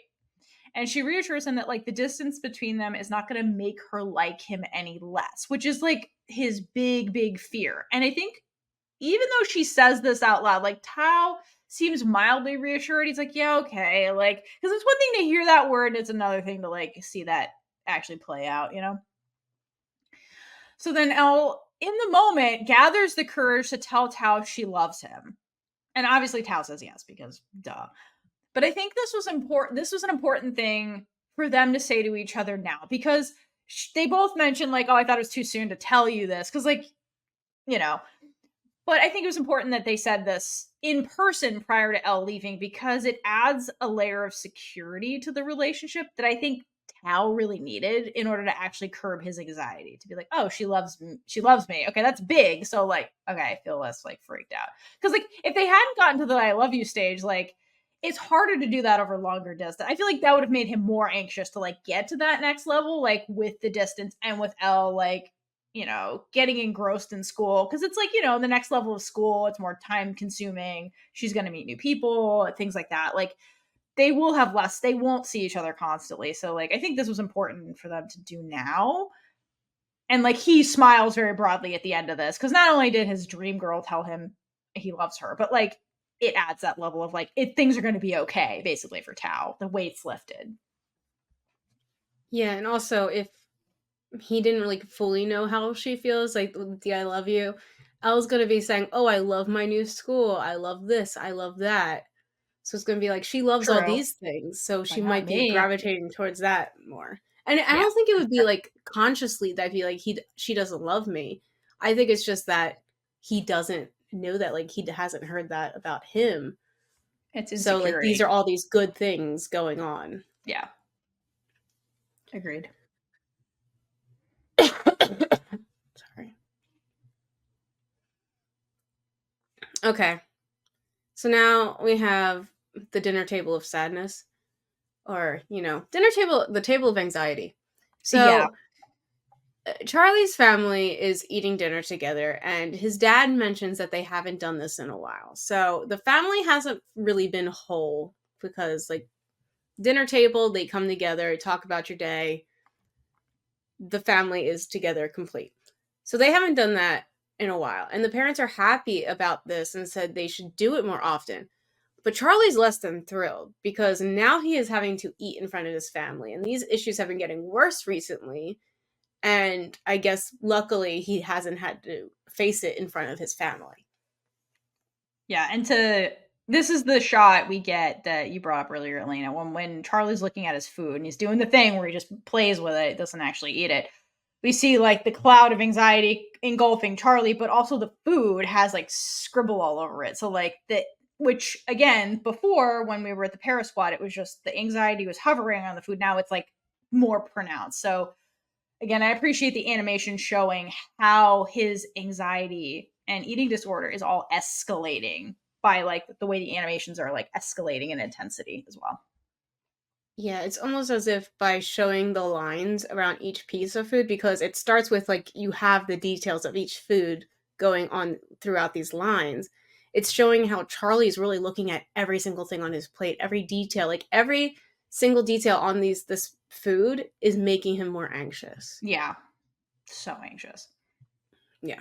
Like Yeah, it's overwhelming. And like I also love the thing back to the sound that happens where when he's in having this like I don't even know if it's a panic attack or whatever's happening mentally with him, or he's so engulfed by the anxiety, like the sound all starts distorting. Like he can't hear anything. And like we as the audience also hear the sound distortion. Like, thank you, Foley team or sound department, whoever is doing that editing wise. Cause like that's what Charlie's feeling. He's so like it's just taking over all of his senses is just it, yeah. I love the way they do that too with the sound. It's pretty consistent. If you watch his anxiety moments, the sound distorts. me personally, I would consider this like the starting an anxiety attack right now. Enough anxiety. It does progress, but Yeah. and of course Tori does notice. Like she's the first one to notice that something's wrong. I mean, she just got the thing. I have anorexia, and she's like, "Oh shit, he's not eating." Like, yeah, so she's That's like true. super aware of it now. But she doesn't say anything. Ding. Yes. Because especially the parents are there. That's not the time to have the conversation. Also, But his she doesn't know mom what to does do. notice. Hmm? Also, she doesn't know what to do. That's the other thing. Like, her inaction stems from the fact that she doesn't know what to do, which is Yeah. understandable. Like, this is not a scenario you're ever prepared for. It's like, especially as a child. She's a child. Yeah. So anyway. But the mom notices then and starts asking questions, while his dad jokes around, asking if it's the seasoning making him not want to eat it. And Dad, I love you. You're trying to bring the lightness here, because he's like, I can see it. It's going down. We got to bring it back. And Charlie just doesn't respond. Like, he gets overwhelmed and says he needs to use the bathroom. Which, isn't it called the loo over there? Are you muted? Oh, you're muted. I think they say both. Yeah. Oh, okay. Never mind. I think they also say, I think they say bathroom, toilet, loo. I think it just depends on the context, or maybe the place in England. So I know like different regions say things differently too. That makes sense. Fair. Okay. Okay, so Charlie flees to his room, and as soon as his door is closed, he slides down the door and just sits there. And it's like he only has enough energy to get to his room, which is his only safe spot in this house, basically. And like he can't even make it to his bed or anywhere else. He's like, I just made it, and now I can just finally relax slightly and let it hit me, because I couldn't break down out there because, again, Mom's around. She would just ask more. She would make things worse. Meanwhile, Nick's family's having a good time in Minorca, while Nick is still worried about Charlie. And Tori is too. So she sent that text asking when he's coming home. And like, this is what prompts Nick, because he gets the text. He gets the notification. It says 20 minutes ago, so I'm assuming that he just got service, and it just sent to him. So he excuses himself and immediately calls Charlie, because if Tori's texting him, something's wrong. Right, exactly. And this is when I finally got a screenshot of Nick with his like puppy dog emoji, which is super cute. And I love the blue also. It's such a Nick color. I love it. It is Nick's color. That's the funny thing. Yeah. I didn't know you could do that with emojis. That's cute. Yeah. I know you could change it. This is also iPhones. I don't have an iPhone. So Charlie's very happy to hear from Nick. I mean, are we surprised? And something that Theora pointed out in our reaction videos in the split screen, Charlie is in the dark while Nick is in the light. And I don't know if you brought it up here like later, because it happens multiple times. And like, this is showing their headspace. But I kept staring at this thing for way too long. The light is shining towards Charlie in his room, and it looks like it's coming from Nick the way that the split screen is positioned. Ooh, that's good. Yeah. That Nick is his light. On the other side, it looks like Charlie is casting a bit of shade onto Nick, because the front, he's backlit, basically. But it's more subtle than like the ocean. And this is indicating that the effect Charlie's struggles are having on him. Yeah. So like, Charlie needs Nick, but it's causing Nick to become worse, which we've been saying. So now that Nick has Charlie on the phone and he can hear his voice, he asks Charlie if he is okay and if he has been eating. He's like, okay, well, at least like a text can be misconstrued. I can hear his voice and hear how he's actually doing. And he's already Tori's already saying like something's wrong. So I just need to get something from him. So Charlie tries to answer, but he's so overwhelmed right now and has to pull the phone away from his ear. And this is heartbreaking, because it's just too much that he can't even get words to say to Nick. He doesn't even know what to say to Nick. And this is when he's probably on the verge of a panic attack, because all of the triggers between the food, the audience of the family watching him eat, even though he didn't actually eat, and now Nick's questioning. Like, the Nick's questioning, I think, was just too much, because now he can't just escape into this phone call. He has to be brought back to the issue at hand. And it's just too much for him. You know, the fact that he, like, when Nick's like, "Are you still there?" All Charlie can muster is just saying, "Mm-hmm," because it's like if he says anything else, his voice is just gonna break. Yeah. Ugh, It was rough. Watching the scene was rough. I know. This whole scene, like, this is I call this part 2 of me crying. Seriously. Because let's just say Joe acted his ass off in this scene, and if he doesn't get an award, any awards for specifically this scene, I will riot because he just, He's oh my So so god, good. very well. like So good. yeah, ugh, you could feel everything in this scene Yeah. just from his silence. I mean, this is one of Joe's specialties. Is just as an actor, like silence. His silence can say so much. That's something he is amazing at. Is just being able to show, not tell. Yeah. And so, and he can make me cry just with a single sound. God damn it, Joe. I will be personally sending my therapy bills to Joe Locke. As you should. When Charlie finally gets up the courage to say something, he tells Nick that he thinks that he was right. And he does have an eating disorder. And Charlie, we are so proud of you for admitting it. Like, good job. And then he also proceeds to apologize for it. And the conversation goes back and forth, and it boils down to both of them not knowing what to do. Because who knows what to do? No one. And of course, they are then interrupted by Charlie's mom knocking on the door. And Charlie immediately hides his phone behind his back. Again, he wasn't technically doing anything wrong, but with his mom, that was going to be terrible. And also, he's supposed to be in the bathroom. And he isn't only trying to hide the fact that he was talking to Nick, but also that he was talking about this eating disorder as well. And it shows that his mom isn't allowed in. Like, she doesn't get to know. And it's fair where they are in their relationship.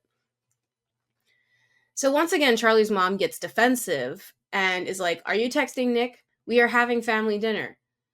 And I'm just like, girl, step back for 1 second. Look at your son. He has tears coming down his face. Something is not okay. Why are you not noticing this when it's clearly in front of you? It's not even like a look of his face that has like nothing on it. No, he was visibly crying. And she still didn't catch it, and she's still being defensive. Yep. And they continue their back and forth. And it's clear that she doesn't know how to handle emotions. Like, it's more like, oh, emotions, let's ignore it and move on. And I feel like that's probably how she grew up. Like, she wasn't allowed to show emotions. I agree. But she's emotionally stunted. Yeah. She's emotionally stunted. She's big nung. She doesn't know what to do with emotions. Yes. Like, from our big nung, from Blank the Series. Blank the Series. Yeah, like an adult that is not emotionally intelligent, basically, is like the mom. It probably goes back to her childhood trauma, like you said, because of trauma. Yeah, exactly. Yeah, the no, trauma definitely. Is what's done to you. You can tell that too because her first reaction is always anger, because that's usually an indicator that somebody is not capable of processing their emotions or internalizing to process it. Instead, they project it onto somebody else, and it usually comes out as anger. So like that's a clear indicator that mom is not emotionally intelligent. So yeah. And to your point, Kaitlynn, an emotionally unintelligent person can even have like their crying person in front of their face and like not see the emotion on the other person, which is like kind of part of that, which is really sad when that person is the parent of the child, kind of thing. Yeah. And the mom right now is just more focused on putting band-aids, or in this case, I guess paracetamol, on top of problems. So we don't have to deal with them. Let's just pretend like they're not there. Right.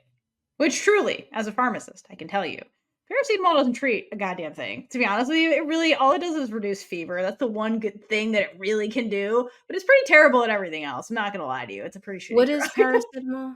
It's Tylenol. Yeah, Tylenol. it's basically the equivalent of what, acetaminophen, is that what it is? Yeah, that's just the Yeah. English name for it. Yeah. It's the same. It's the exact same drug. It's pointless. It can reduce fever. That is the one thing it is actually proven to do, but it's actually pretty pointless. And sometimes a headache, depending on if it's a mild headache, but that's, like, it. It's Does it not help a good with drug. headaches? Huh? What? Does it help with headaches? It helps with my headaches, but it varies from person to person. Yeah, it can offer mild pain relief, but really it's a pretty shitty drug.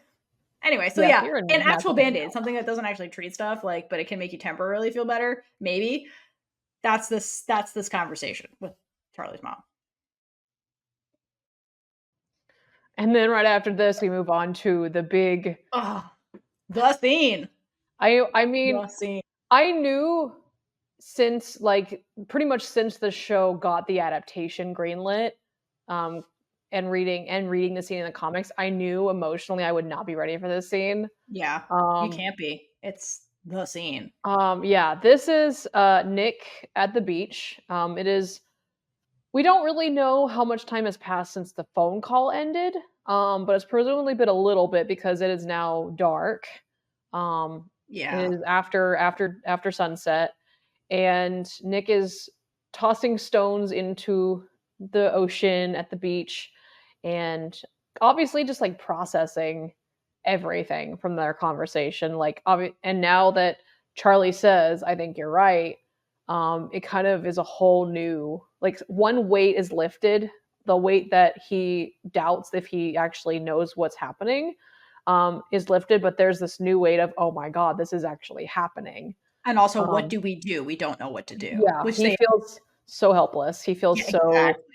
and like, as somebody who kind of does, like, I personally, like, I've had that before where I've seen like people I care for be in pain, and I know we've probably all had that where we want to help them, we want to take that pain off of their shoulders, and we can't. And it's the worst feeling so helpless. Um, and Aunt Diane comes in and she's like, "Hey, I gotta put the kids to bed. We gotta go." And then she's like, "You have had something on your mind this whole holiday. What's going on?" And he doesn't even say he thinks. He simply says Charlie has an eating disorder, because he knows this is something he can't dance around anymore. Which is take 3 of me sobbing at this goddamn season. Yeah. But yeah, so this scene is, I think it is like taken pretty much word for word from the comics. Obviously, the only difference is that in the comics it's Nick's mom. Obviously, practicalities, it's different. It's Nick's aunt. But honestly, I know, like, we're all obviously so devastated that Olivia can't be in this scene, but what Alice did with what they were given, bringing Haley Atwell into this and bringing Aunt Diane, who is a trained psychiatrist, she's like the perfect person for Nick to confide in, because he Yeah. knows, one, she's not going to be judgmental, she's not going to question, like, um any of, like, the backstory or anything, she's not going to be invasive, but also he just, I mean, Haley Atwell's just amazing anyway. Seriously. So it's just such a beautifully executed scene. Like, in the comics, it already was such a beautiful scene. But these two just nailed it. They knocked Literally. it out of the park. So, and then there's like one of the most iconic lines from the comics: "Love can't cure a mental illness."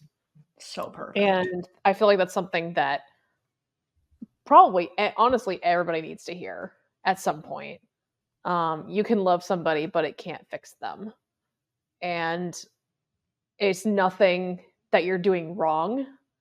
It is simply just that that's not how mental illnesses work. And it's heartbreaking. And then on top of that, as the scene is starting to kind of wrap up, I will say, Will Gao, how dare you and Olivia, your sister, Wasia Project, attack me with this bridge of My Vine, their song My Vine. Oh my god.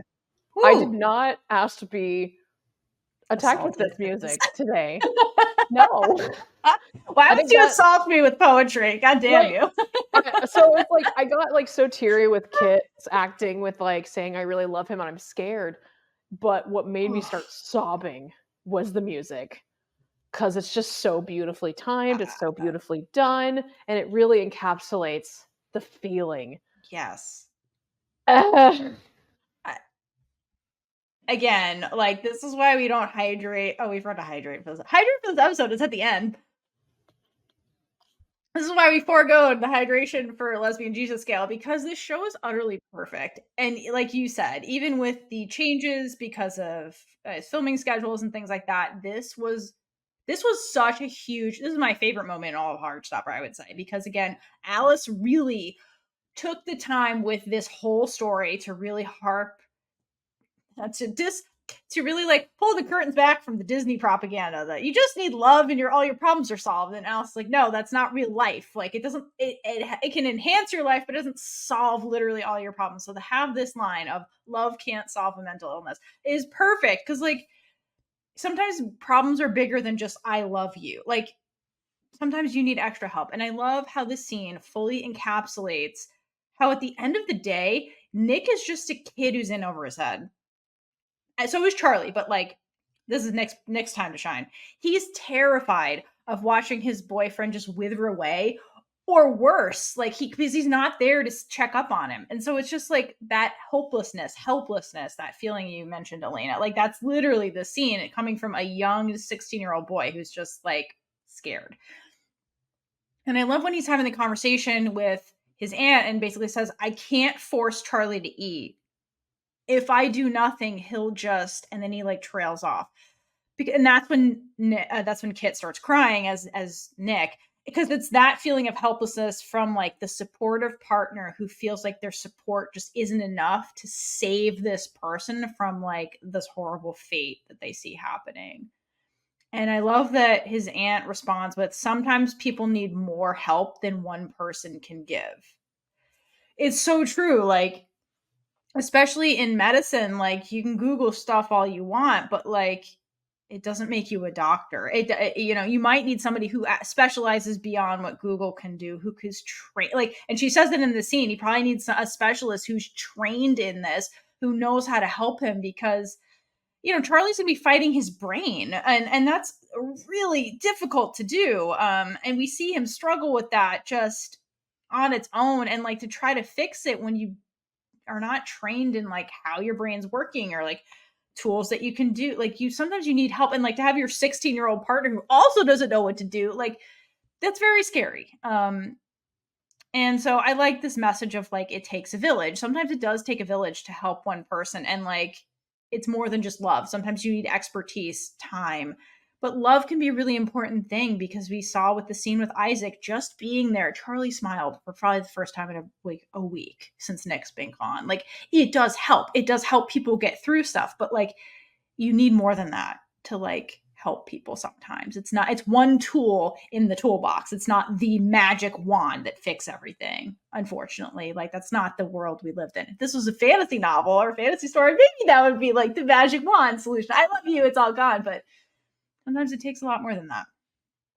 So I think that's a really important message, because like if you're surface level watching some pieces of media, especially stuff for children that's designed to be happy and simple, you can take away this message of like, oh, life is really simple. I just need this thing and my problems will be solved.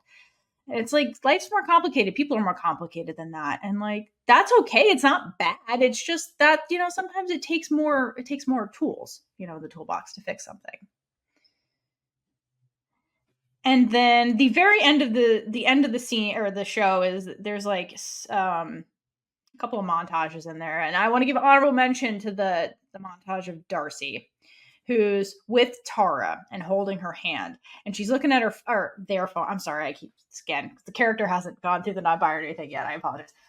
Darcy's looking at their phone, and there's a million missed calls. It's just full missed calls from mom, all missed, and Darcy's like gearing up to block the number, and like Tara just holds Darcy's hand as like Darcy blocks the number. And just honorable mention for that, because setting a boundary with a toxic family member and moving on, like I think that was huge for Darcy to like fully move on, and that's okay. It's just, yeah. Yeah, It's okay. it's okay. It's okay. Now, if Nick's family could adopt everyone, that would Oh my gosh, could you imagine? Olivia Colman just builds a whole like safe house in the backyard for all the Darcy queers. and like all like stray children that need love. Like, yeah. Yeah. Anyway, so that's Heartstopper season 3, episode 2. Home. What a beautiful episode. One of my favorite scenes ever, just that beach scene with Nick, and just there are no words sometimes of just the how well done the entire story is, and just I love it so much. So now that we've come to the end, it's Big Gay Energy Award time. Do you guys have a Big Gay Energy Award winner, a character, a moment? Yes. What do you got? Gran. Yeah, I was gonna say the grandmother. Gets it for me too. To put a hot girl up on that wall. Just every scene she was in had Big Gay energy. Just period. When she's like, I love her. Death doors. You know what? Like, okay, I'm not. She might be queer herself. We don't know. We don't know her life. I want to know her life. Yeah, I do too. The Gran gets it for me too. I love that. I'd say my big ace energy award is for Isaac. Just this whole episode. Yeah. Every appearance he made in this episode. I love him so much. He's probably my favorite character. I'm not gonna lie. I do love Isaac a lot. I do love Isaac a lot. Isaac. And Toby just does such a great job with him. I know. And it's funny too, because like not funny, but like he had to like really make that character because it's the series original character too, and he does such a phenomenal job. Yeah, him and Rhea, who plays Imogen, both definitely had a lot of like space to explore. That's a lot. Like there's a pressure with like trying to portray a character that's already been made and well loved. Yeah, true. But also Toby basically is playing a character that is kind of like filling in a gap where Alad is not. Like Alad's a character from the comics, and Isaac is kind of filling that space. That's some pressure right there, and he does it so beautifully. So good. So shout out to Toby. Right. Yes, shout out to everybody too. Everybody. Like everybody, cast and crew, everybody. Only Netflix if they renew the show. When they renew the show. But if you made it this far in this episode, we have accepted the fact that this Heartstopper coverage is going to be a lot longer this season because there is so much to talk about. So if you made it this far in the episode, here is your phrase to use in a comment, or if you're listening in a review, or if you don't have any of those capabilities and you just want to like message us on social media, figure out how to throw it in.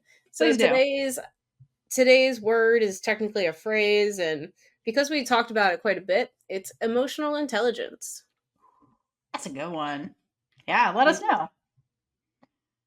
All right, so that concludes 302. We'll be back next time to talk about 303. And until then, hydrate for lesbian Jesus. And gay it up all over the place. Bye. Bye. And with that, we've been Big Gay Energy. If you like this episode, check out all our other episodes right here on YouTube. Please leave a comment below, and subscribe for more amazing, super gay content. If you'd like to support us, check out our merch store, or join our Patreon for early access to episodes, exclusive content, and so much more. Until next time, stay safe and hydrate for lesbian Jesus.